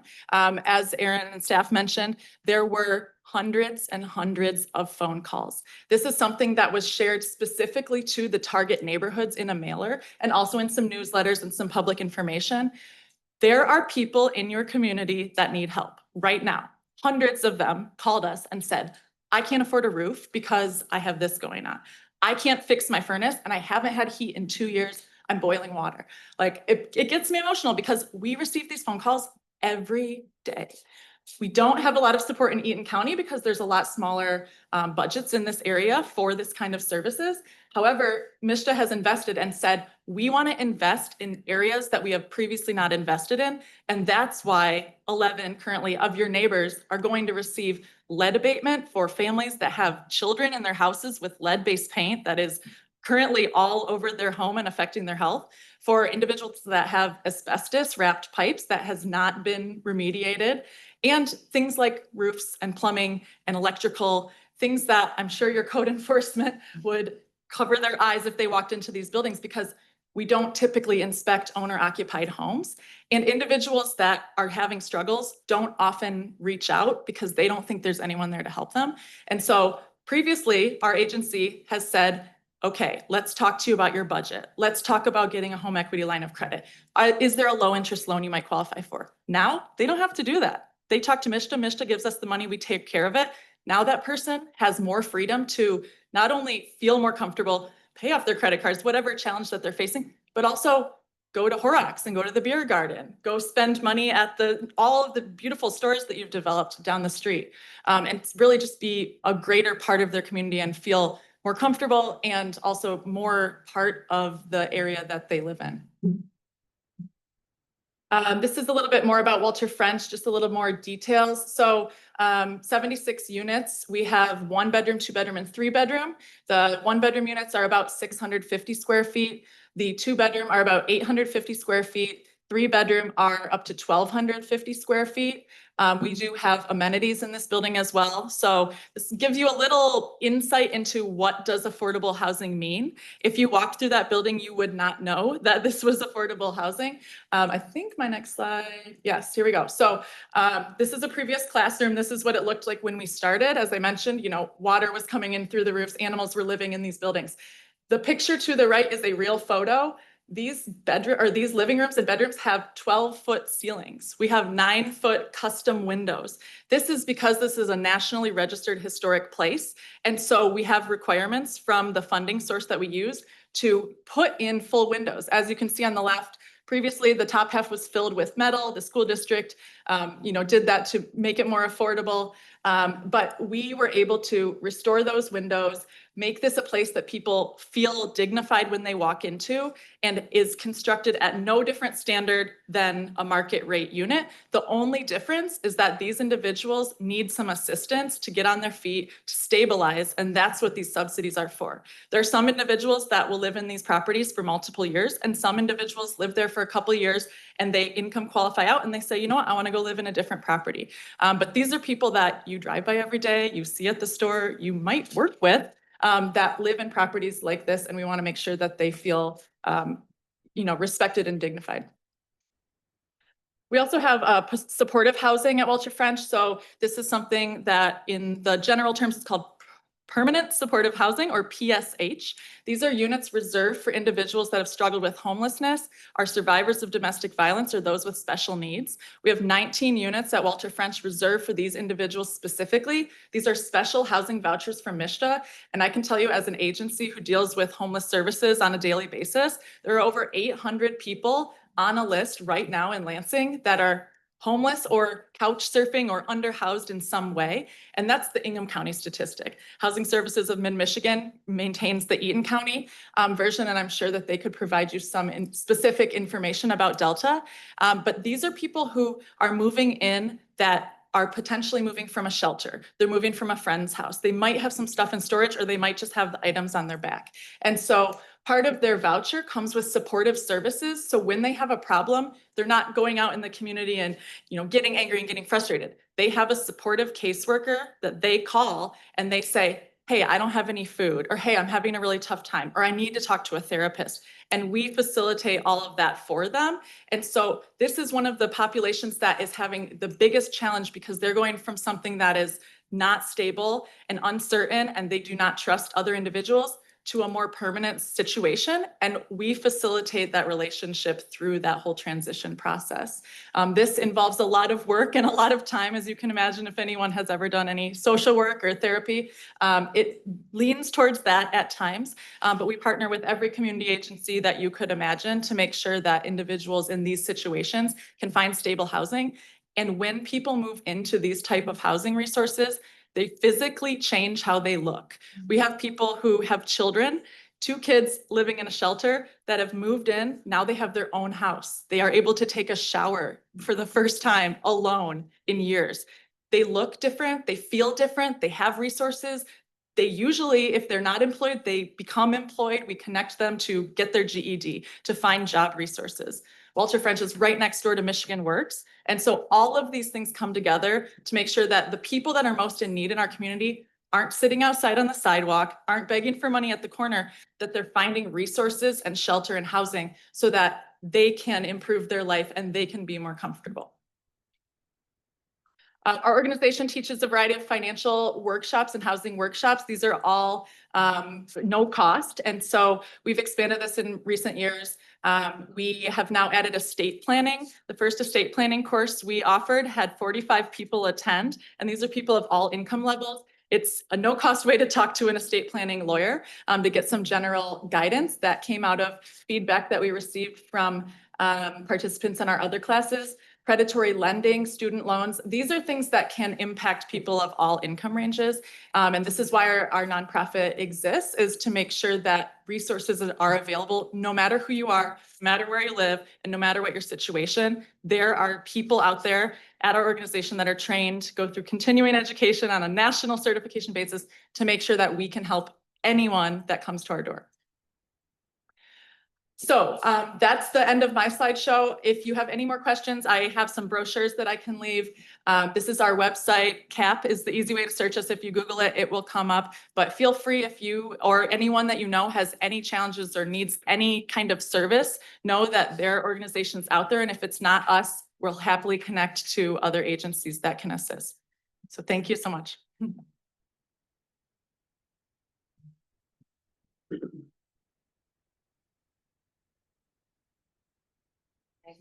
Yeah. It's still listening. Yeah. All right, my fearless team leaders. I'm Kat Gandolfo. I'm a local real estate agent, and my amazing team leader, Maggie, is in Hawaii right now. So she left us all a nice video, and then I'll be here to answer any questions you have.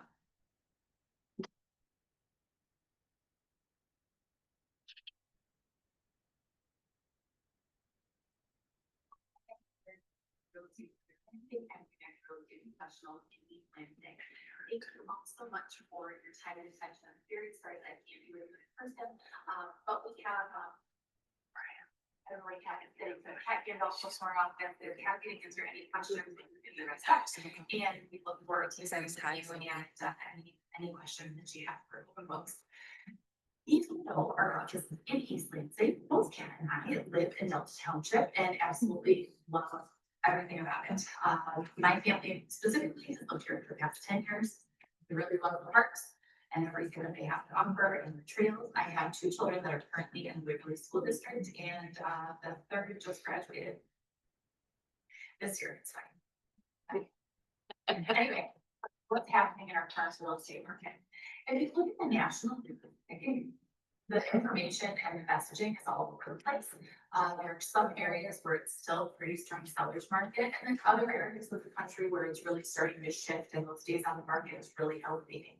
You can see that in markets like Florida, Washington, DC, and there's a myriad of reasons why that happens, right? So I think one thing that I consistently tell clients is that Lansing has done a really good job overall at diversifying employment, so that even if there is a big shift as far as who the employers in the area are, it's not going to be everyone all at once if there's a big shift or a change. So I think in some of those other markets, or where insurance companies are pulling out of the state completely, you have that happen. Here in Lansing, I would say overall, we're still looking like a strong market, still tending to be more the sellers. It's not a balanced market at this point. We are seeing an increase of value about 4% overall when you look at all of our areas combined. When you look at just at Delta Township, compared to this time last year, so that's things that have sold up until this time of 2025 compared to 2024, our increase is a little bit over 5%. For the last 5 years, we've had a lot of competition in our marketplace. This created an area where a lot of buyers were doing things that maybe sounded great at the time, but luckily we're not having to do as much anymore. That would include waiving home inspection, paying over the appraised value to get a property, or using escalation clauses, which is a way to increase the price. We're seeing less and less of that, specifically the appraisal gaps and appraisal waiver and inspection waivers, which is really good for buyers in general. With the interest rates holding where they are, I'm not expecting to see a huge change in that. Time will tell. Currently in Delta Township, and again, I'm using numbers from the last week of July from the MLS. We have not very many properties active. Okay? We have 44 houses currently on the market. Interesting enough, 77% of those are single family homes and 23% are condos, which lines right up with how the sales work. So far this year in 2025, we had 177 properties sell. There's also 36 properties that are currently under contract, which means that they have accepted offer and are somewhere in the process. When you compare this to where we were in different years at this time of year, in 2023, we had already closed 206 homes.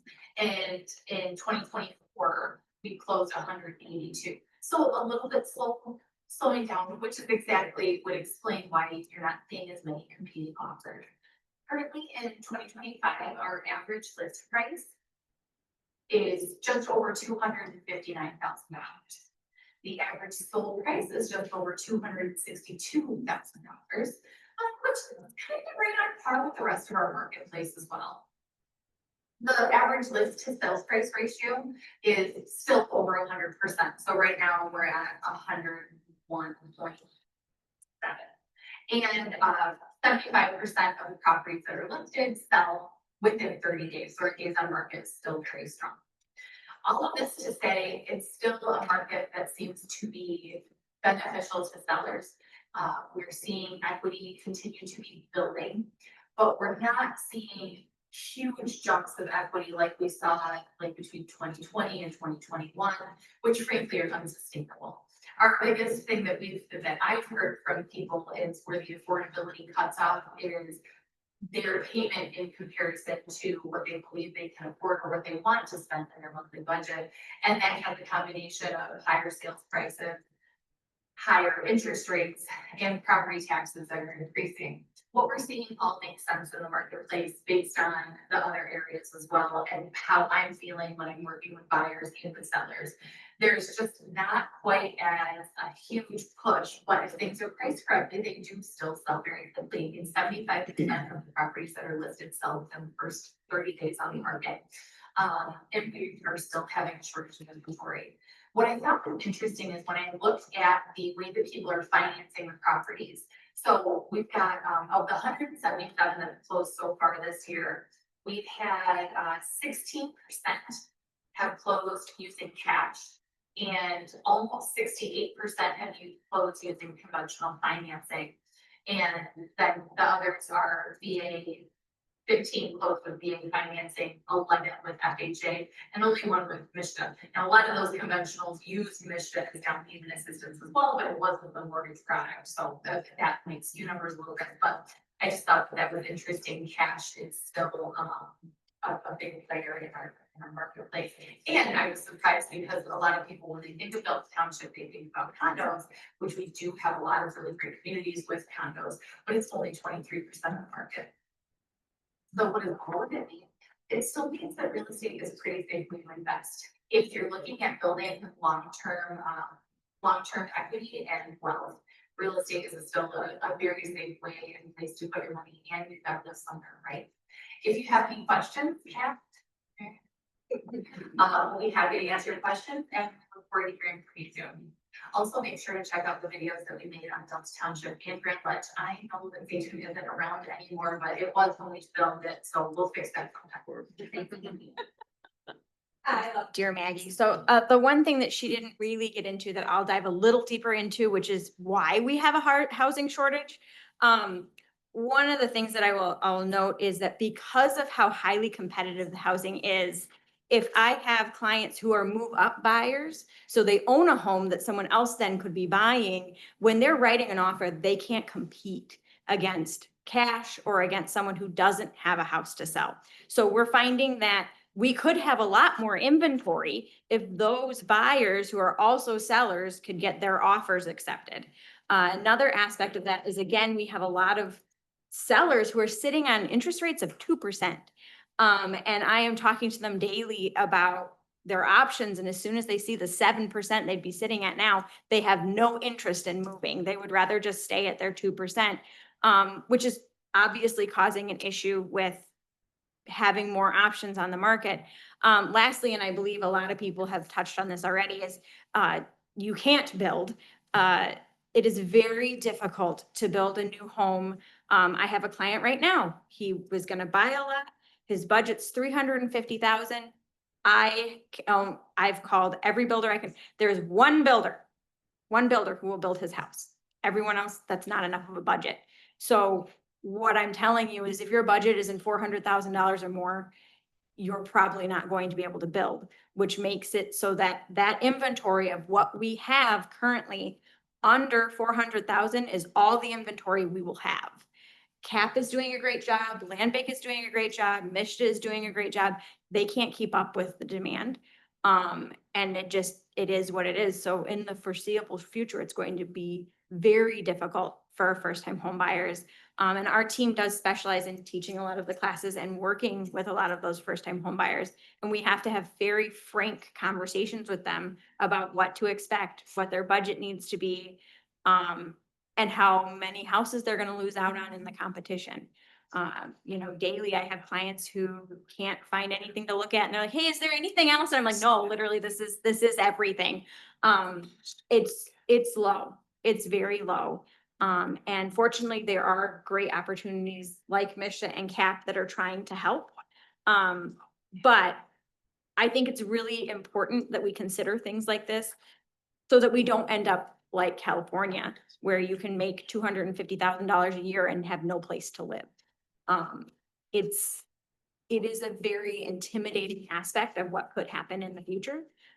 So thank God for what you guys do, because I'm on those front lines every day with buyers and, I sit down and somebody has $100,000 cash and I'm like, okay, you know what you can buy with $100,000 cash? Anybody ever look? It's not nice. So, yeah, it's definitely a very important topic and I'm happy to answer any questions that I can. And I'm glad that you're all here to learn about it. I think we have one more speaker. We'll have Steve come up and maybe keep our speakers up here and have you join them at the table. And then we will open up for comments and questions on the material presented tonight. Pass the mic. Steve Calverley, I'm the CEO of Crimson. We're a real Can estate. you, excuse me, can you all hear?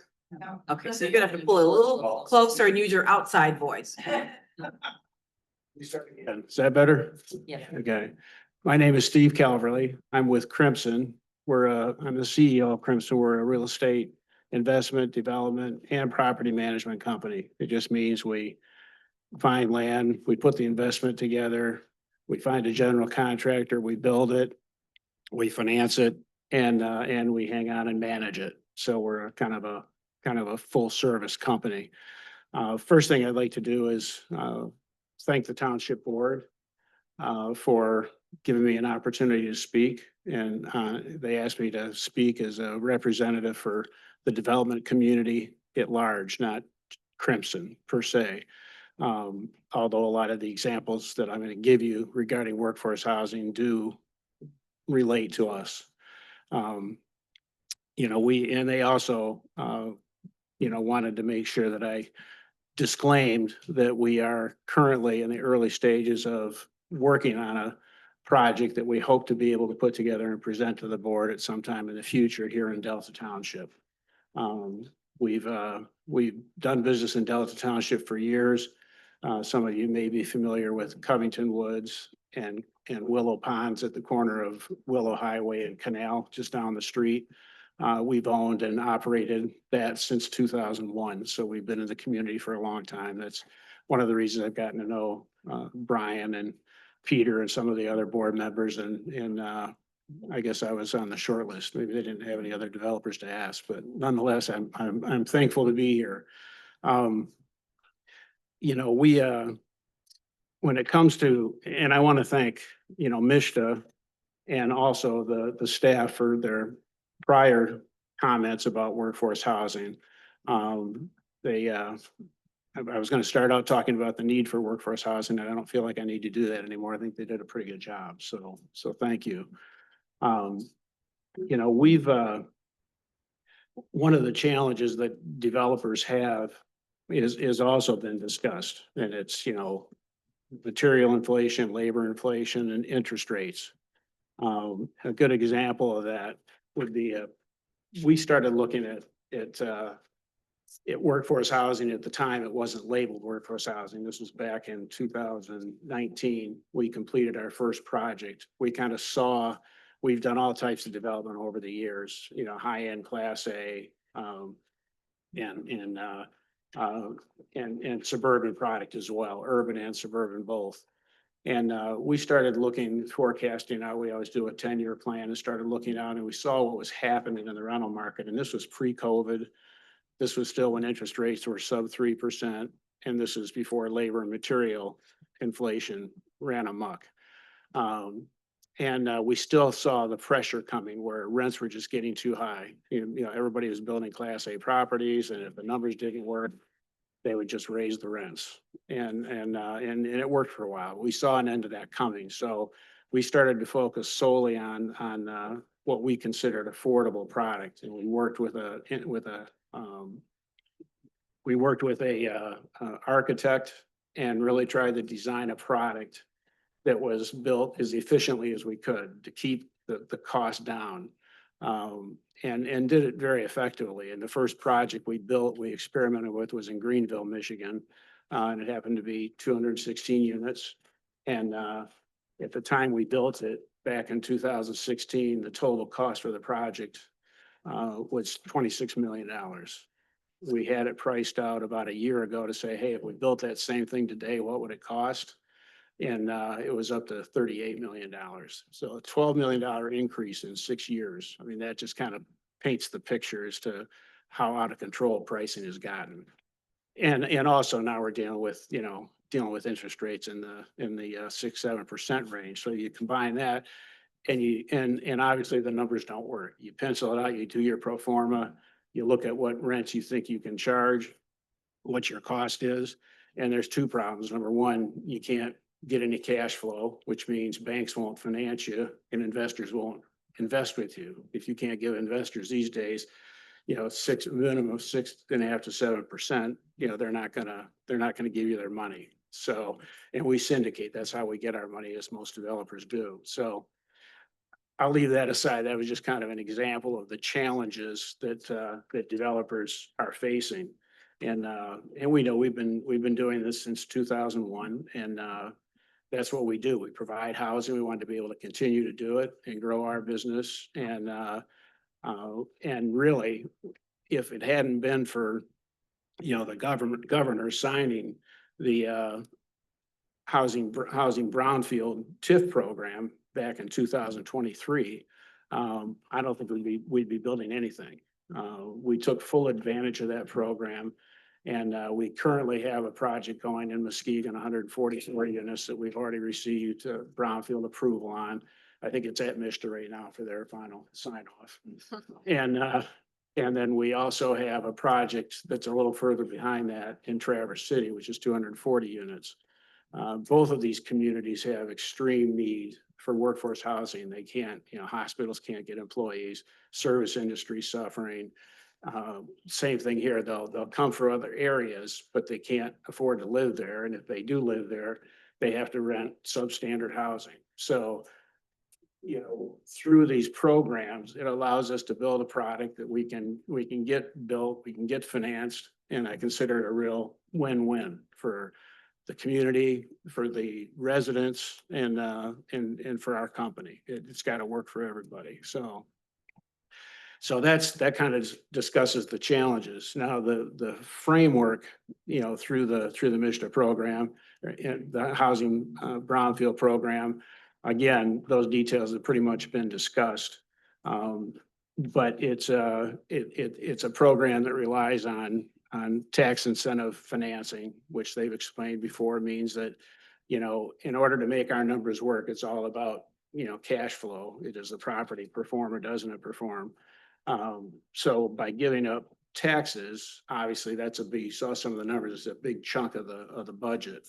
And if we can get that reduced, whether it be down to 20%, 25%, whatever the math works out to be, because you can only get reimbursed for your actual eligible expenses, which tend to be, infrastructure, roads, utilities, et cetera. But if it works out, that's the difference.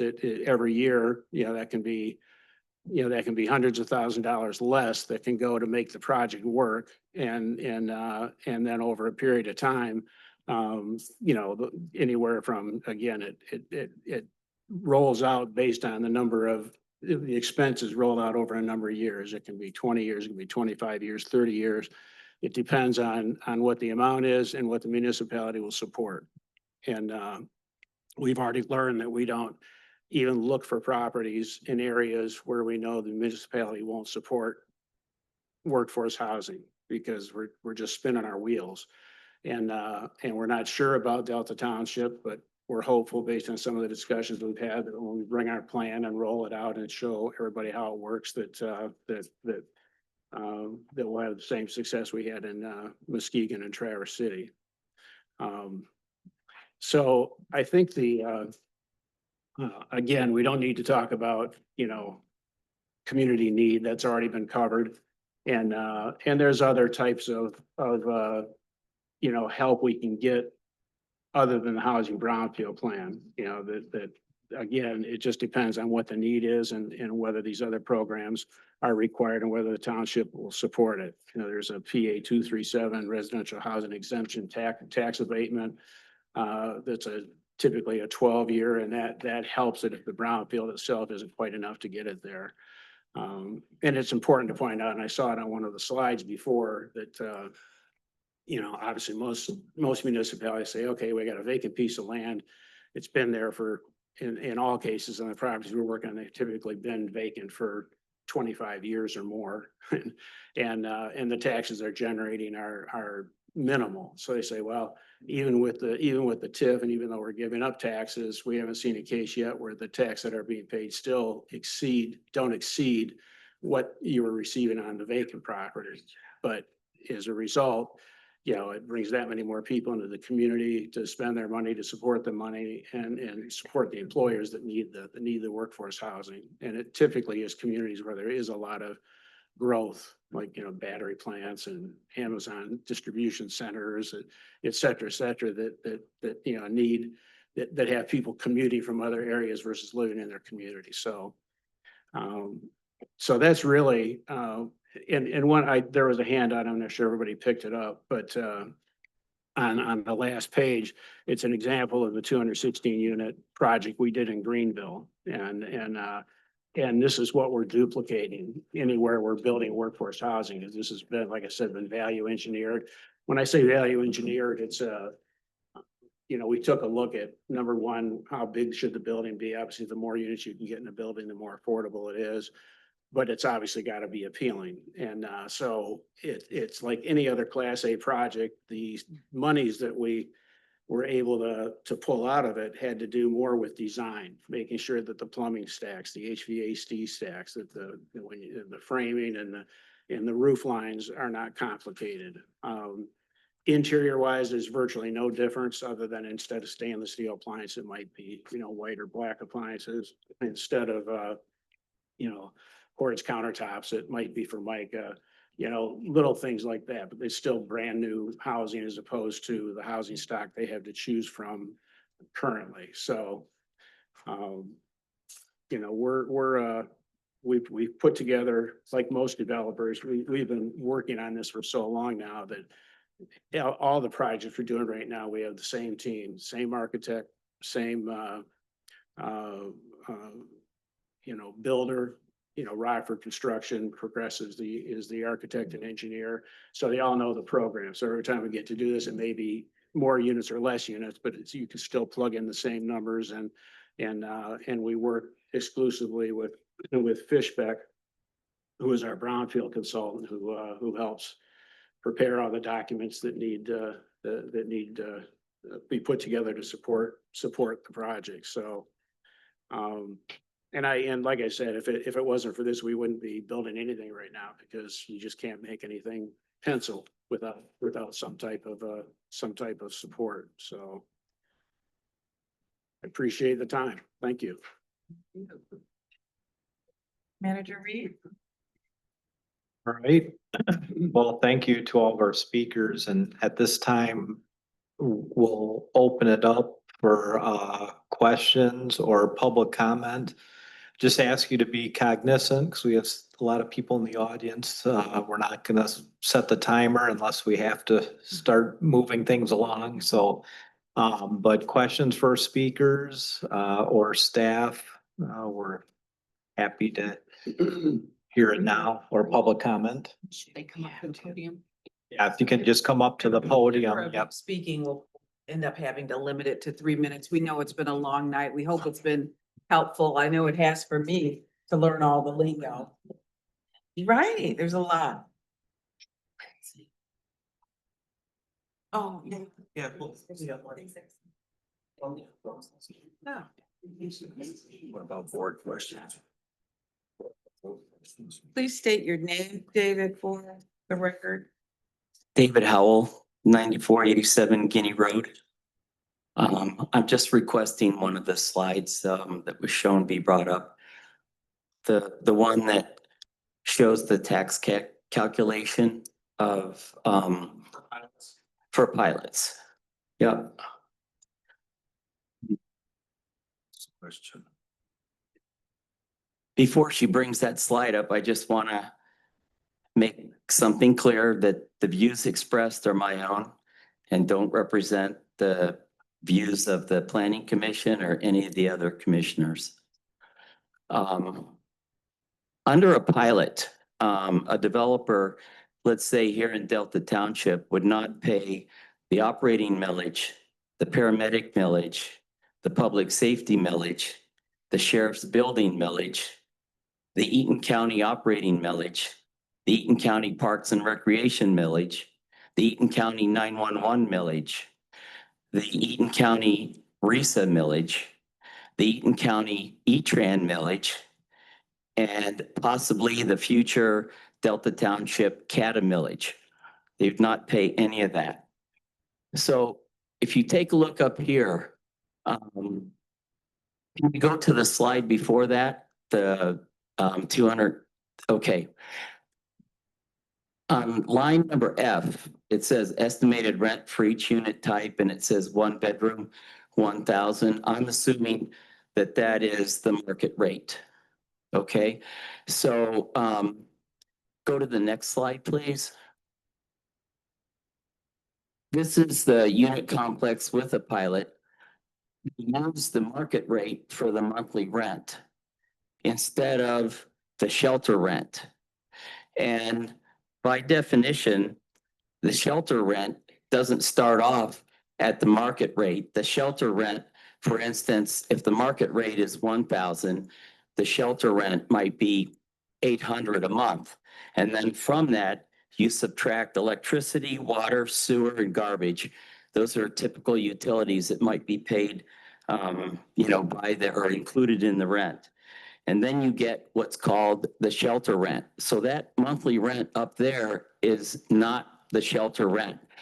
And the end result of that is that they've underestimated the tax revenue loss.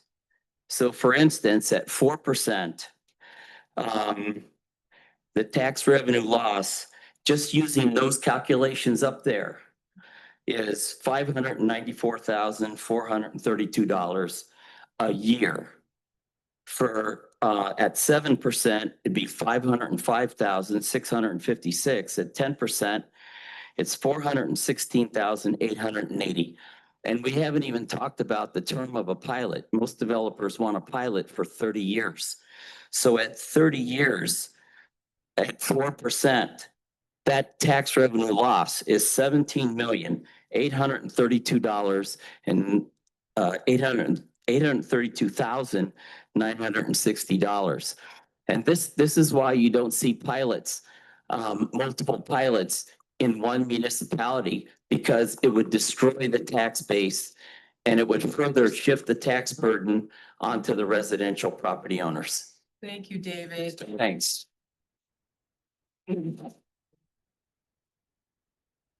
we ask our speakers? Hold on a second, excuse me.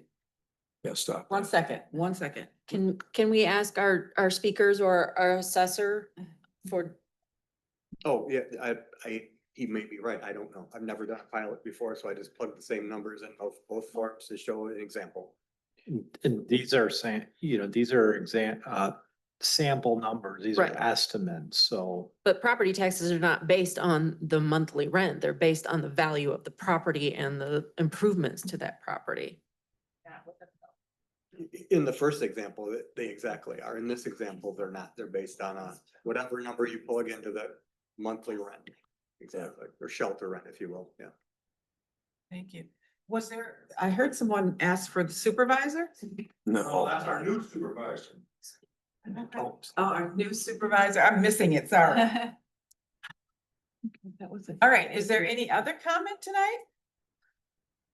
I have a question. Sure, The Treasurer board. Fedewa. Yeah, I want to thank the Mr. Representative and the private sector Crimson Company representative. The question I have is, Pull your mic down, Dennis, so. I'm sorry, the question I have is that, from the experience we had with the developer with our K2 project over here in Delta Crossings. And you had mentioned, sir, that, the numbers just wouldn't work if we didn't get the subsidy.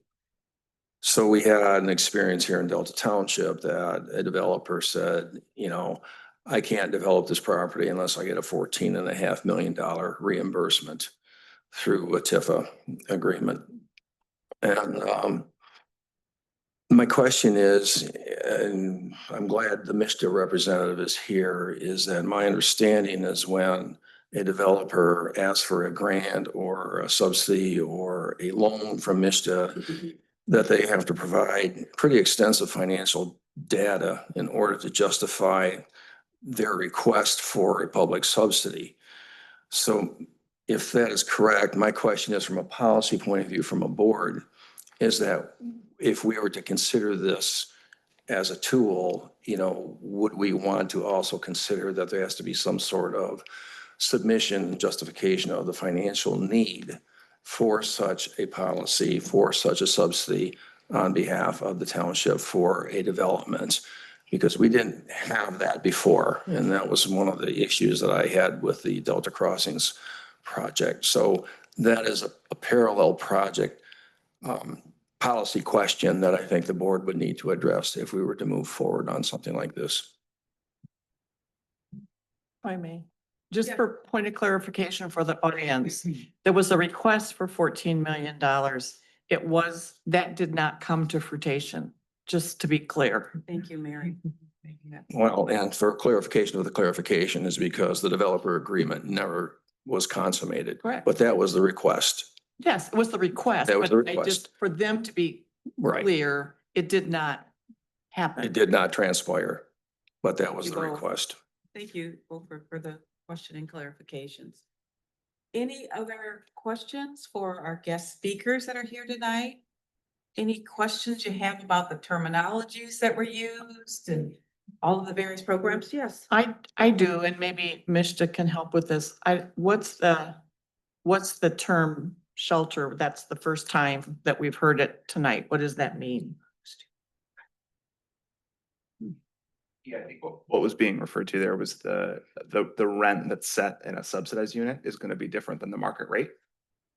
And so again, a lot of these terms there's some intersections. Emma mentioned that affordable housing has a meaning in the industry, but affordable with a lowercase a said to mean housing that's affordable is something that all of us agree is a good thing, right? And so I think that term in that specific instance was being used to refer to rents in a subsidized housing unit would generally be lower than market rent, which is accurate. So is every affordable housing unit then defined as a subsidized housing unit? Generally, yeah. Okay, thank you. Someone coming up? Please come on up. Just state your name for the record, Hi, please. good evening, Linda Markwart, 204 Geneva Circle. I want to add some substance to the question about shelter rent. So it's my understanding, Peter, please correct me if I'm mistaken here. With pilot or payment in lieu of taxes projects, with the percentage that the developer negotiates with the township, to pay. It's a net rent situation. Any utilities that the developer or the property owner includes in the rent get deducted. So if heat is provided, electricity is provided, trash removal is provided, all of those get deducted and you end up with a net or a shelter rent.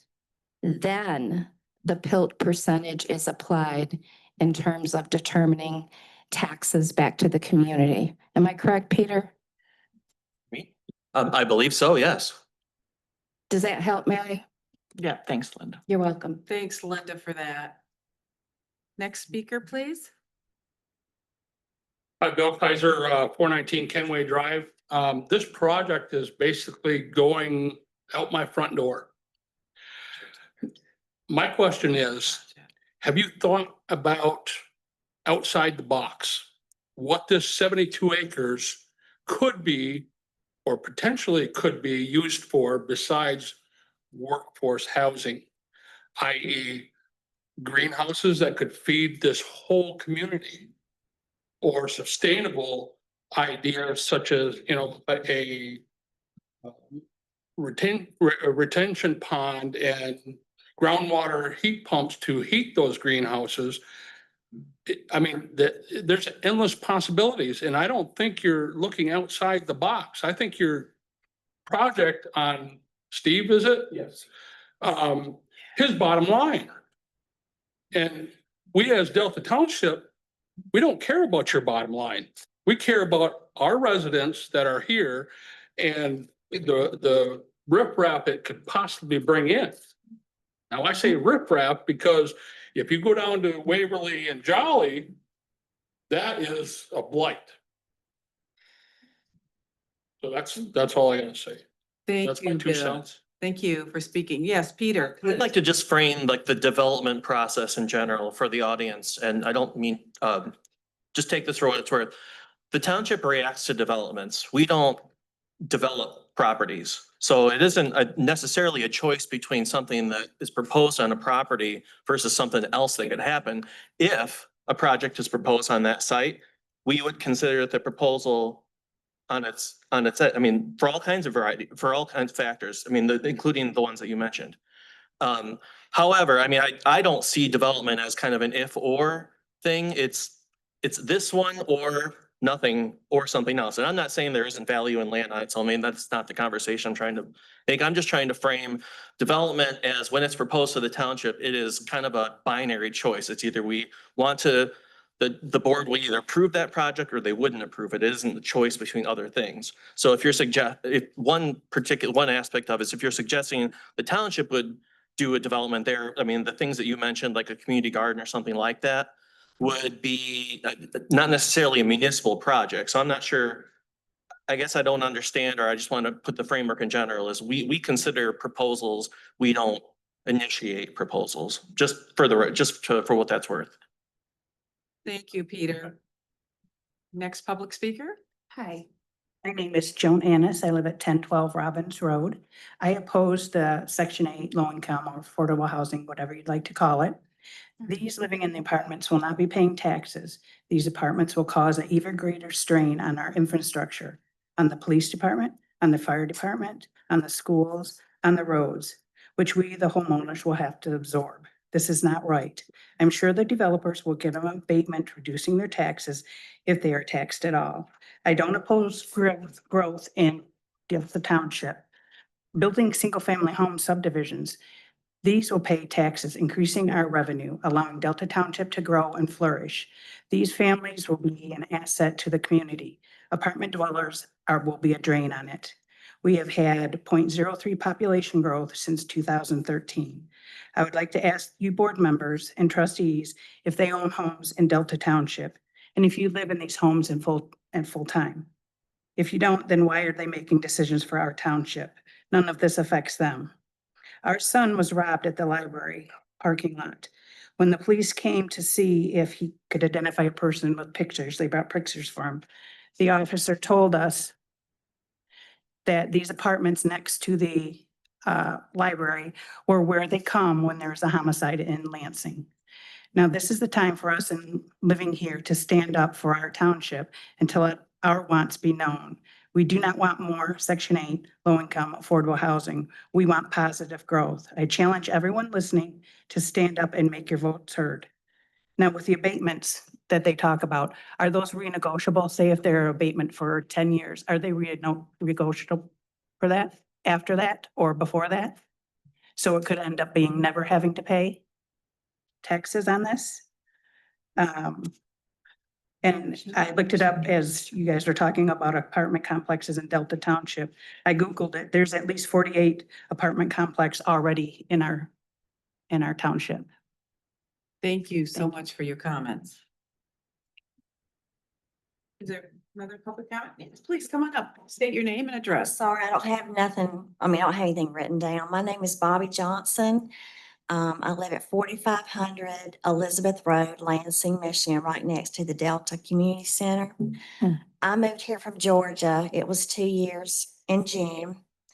And I have steadily become very unhappy with Delta.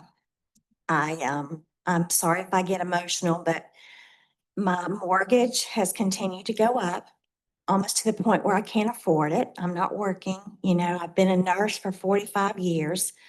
I thought, well, maybe I'll just retire. I'm almost to the point where I can't afford my mortgage, much less the taxes that I keep getting hit with from Delta, which is absolutely appalling to me.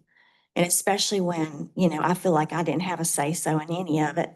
So I'm considering selling my house and moving somewhere else. I moved here because my youngest daughter married a wonderful gentleman from Westphalia, Michigan. And I can tell you that they have almost zero crime rate there. You know why? Because you can't buy an acre of land, you got to buy 10. So nobody can afford it.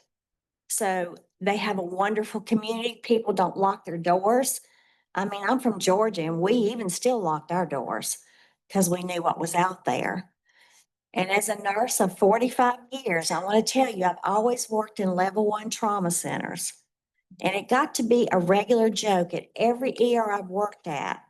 Okay, we're getting a stabbing, we're getting a shooting, we're getting somebody that's high on drugs, somebody's buying and selling out of this place and this place.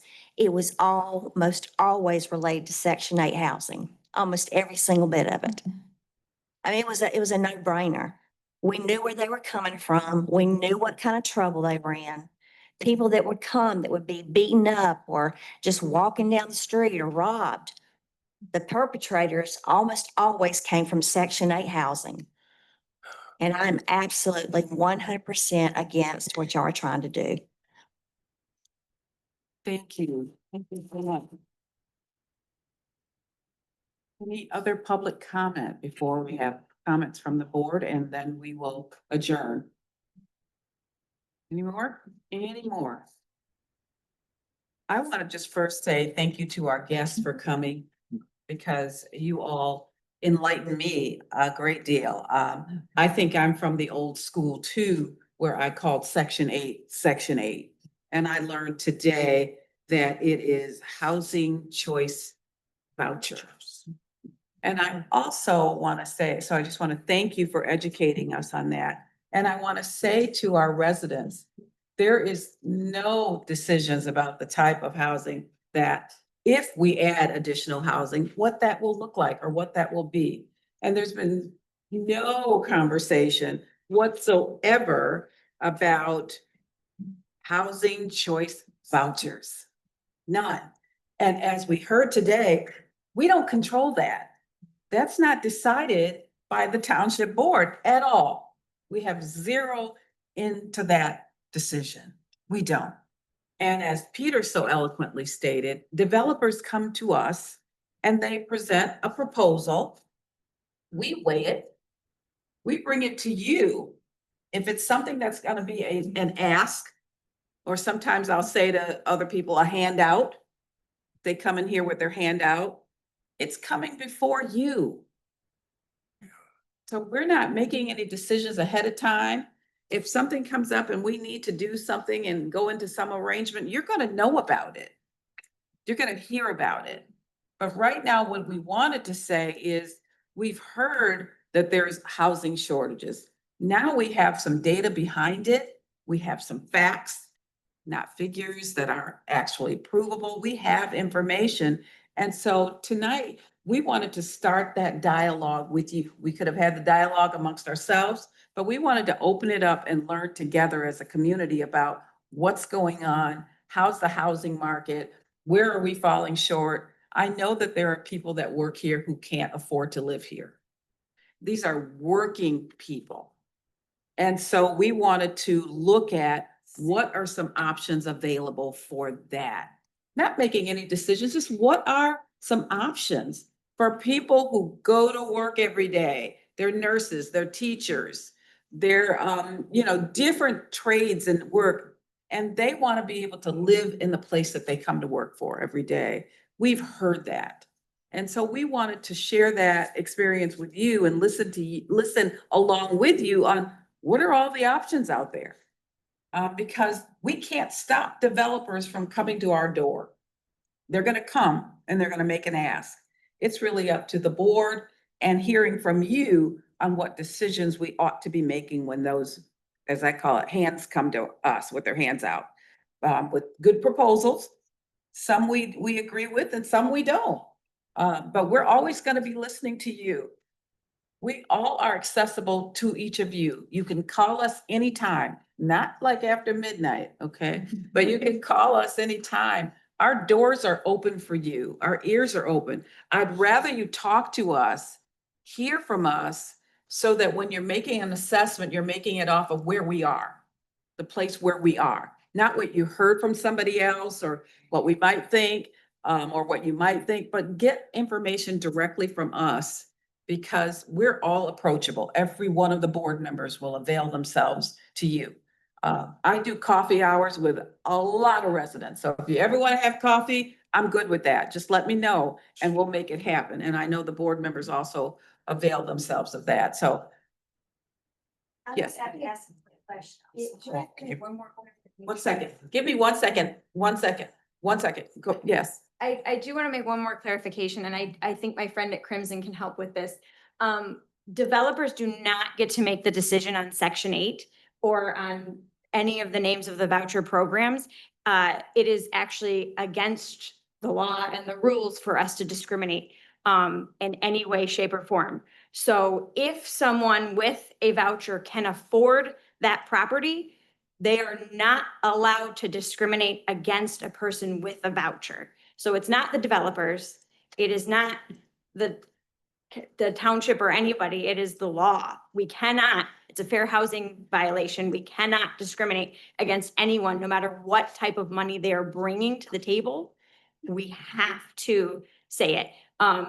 Obviously, I'm a real estate agent. I don't work in rentals, but I have a lot of training in fair housing. And I know that if I got a phone call from somebody on a property that said, hey, would you accept a voucher on this property? If I say no, my license is in danger.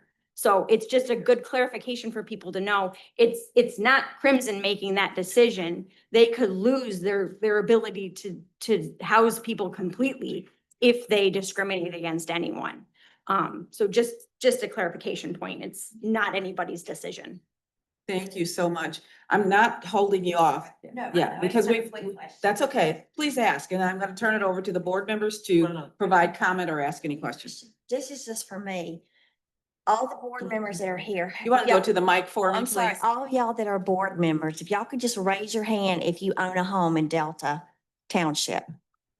I don't, but I don't think that matters. I'm just asking from my, But I well, have no, I won't be dishonest, to- and to I don't me, care it about ma- you throwing the to- paper.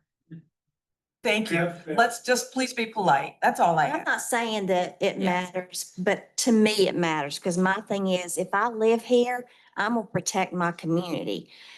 Maybe you will protect the community if you don't live here, but to me, it's very important for my board members to be from where I am. So, Board members have to live have here. to They live do here. live here. When Supervisor Brewer says she doesn't own a home, she rents.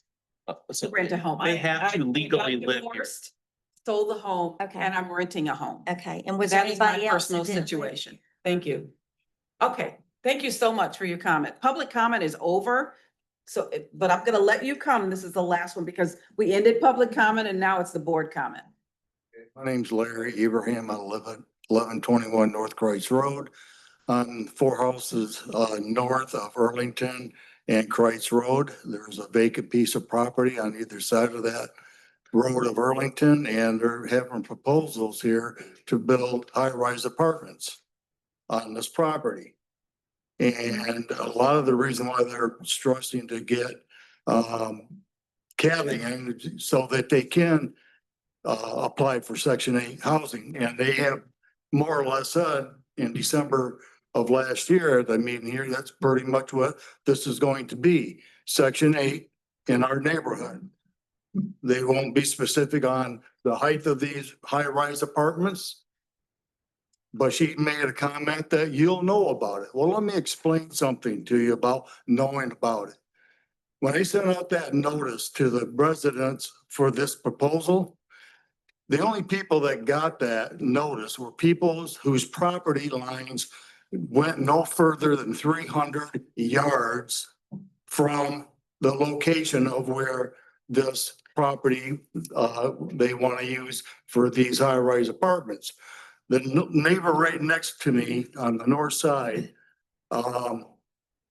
she never got a notice, and neither did the people going further north down Kreitz Road. The people across the street, none of them got the notice, and it's right down the street from them. So I'd like to just be aware that when they say people are going to be told, when they send out the notice, if you're now, this might be something specific for this piece of property, or it could be Delta Township wide at 300 yards. Nobody hardly knows about it. I had to go knock on doors and let people know and give them copies of this because they had no clue. And these are people right across the street from me. Supervisor Brewer, I'd like to speak to that if you would. Thank you for your comment. We'll provide some clarity on that. So I'm just providing information. And so it's actually much less than 300 yards, it's 300 feet. So the township, so the Michigan zoning, the Zoning Enabling Act requires, this is a state law, that when a project, so it comes through my office as the zoning administrator, planning director, let's pick that project or anything else. However, I do want to clarify, we do not have an application for a project on Arlington. There was a rezoning in November 23 to rezone that property to multifamily. However, there's no project associated with that. So anything you might hear is hearsay. I understand the developer made some comments at that meeting, or the potential developer made some comments at that meeting. I just can't, we don't know anything about what a development might be there. However, so knowing that, we have to assume it could be anything, including what this gentleman just described. I mean, I think that's good practice for the community in general. Notification requirements are established in state law. They require 300 feet from the perimeter of the property. And I agree, it does not capture everybody. It's not a perfect system. However, I mean, we have to follow state law. And I don't think that on a project by project basis, we should really change that. For this project is more important than this, we need to do a bigger notice versus another project where we do a smaller notice. So we follow state law as a good guide, and frankly, probably to keep from being sued by somebody for being arbitrary about how we do notices. So I see public notification. I mean, I live in a community in Michigan. I see public notification and keeping up on projects as a two-way street between a resident and a municipality. I mean, I think that's kind of the social contract that we have. We send notices in the form of letters to surrounding property owners, as I described. Typically, it is a pretty small list, but we also put things on the township website. I have an applications list where you can see current applications. We have it is on agendas for meeting agendas, planning commission agendas, township board agendas. I see the relationship as a 50-50. The township puts out the information in a couple different formats. Yes, you might not get a letter to your home. You won't get a text message. You won't get an email necessarily, but the information is available on the township website. I am available all the time, practically. If you have questions about what's on an upcoming agenda, what might be in an agenda a couple weeks from now, we publish legal notices. Now I know the newspaper is not a thing much anymore in our society.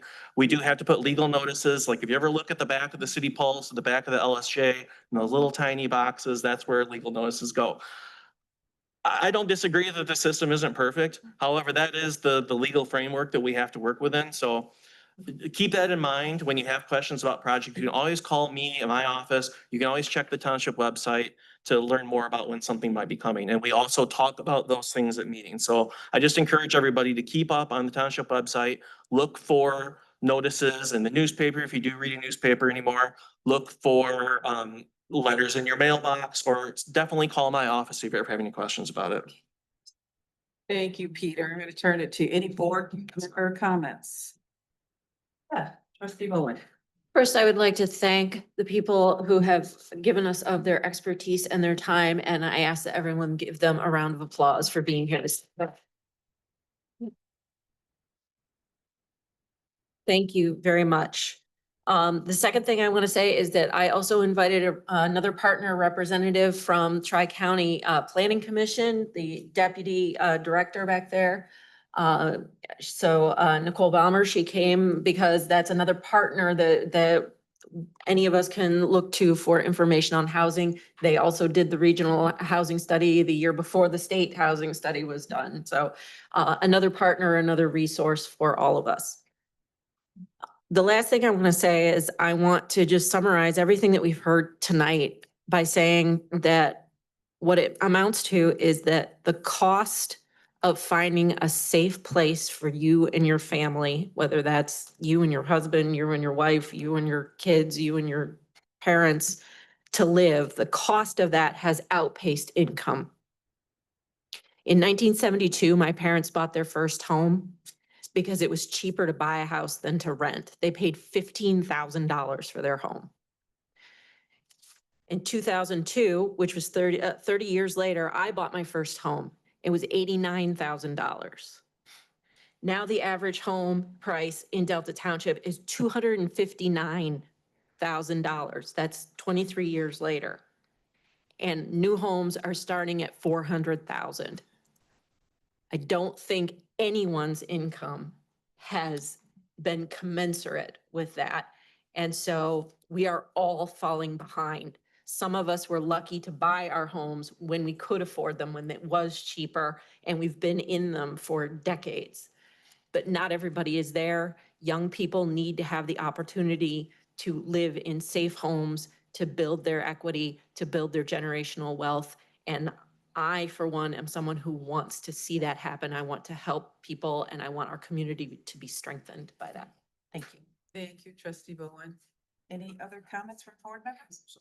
Yeah, Trustee Lyman. I was gonna ask, if Brian and Peter could elaborate on the $2 million appropriation we got, so that way everybody is aware of it and what we can exactly use it for, based on the language in the law from 23. Thank you. Yeah, I can elaborate on that. So last year we did receive a state appropriation for $2 million to assist with workforce housing.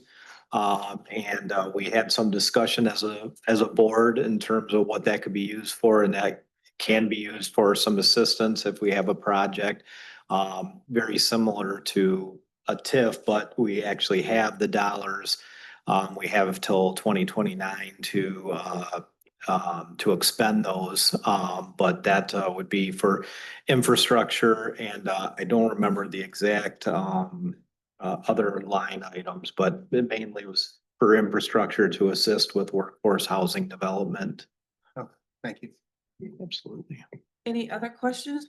Just Treasurer Fedor? an update. It occurred to me as we're talking here and trends and everything, it's not just property and housing and stuff, but what public support is on the horizon from the federal government. There's the massive changes happening in the federal government, and I just looked up real quickly that the proposal for HUD is basically a 44% reduction in their budget. And there's proposed a consolidation of 5 programs, one being housing choice, the voucher program, a public housing program, the project-based rental assistance program, the section 202, which is a supportive housing for the elderly program, and the section 811 for the supportive housing for people with disabilities program. The proposal is to consolidate those, and the issue amount is block grants to the state. So I don't know if the state is thinking about how they would administer that reduction and that delegation of authority into a statewide block grant and how they would do that. I think that might have a bearing on what we may want to be aware of when we decide to do anything at all. So I'm just throwing that out there, that there's stuff just over the horizon that's going to affect, the state, that could also affect, the communities at large when whatever we decide to do as well. Thank you so much. Yeah, lots changing. Yeah. If there is nothing else before the board, anything else? We thank you for coming and enduring. We appreciate the hard conversation. You might think, oh, we don't really appreciate, it, but we do.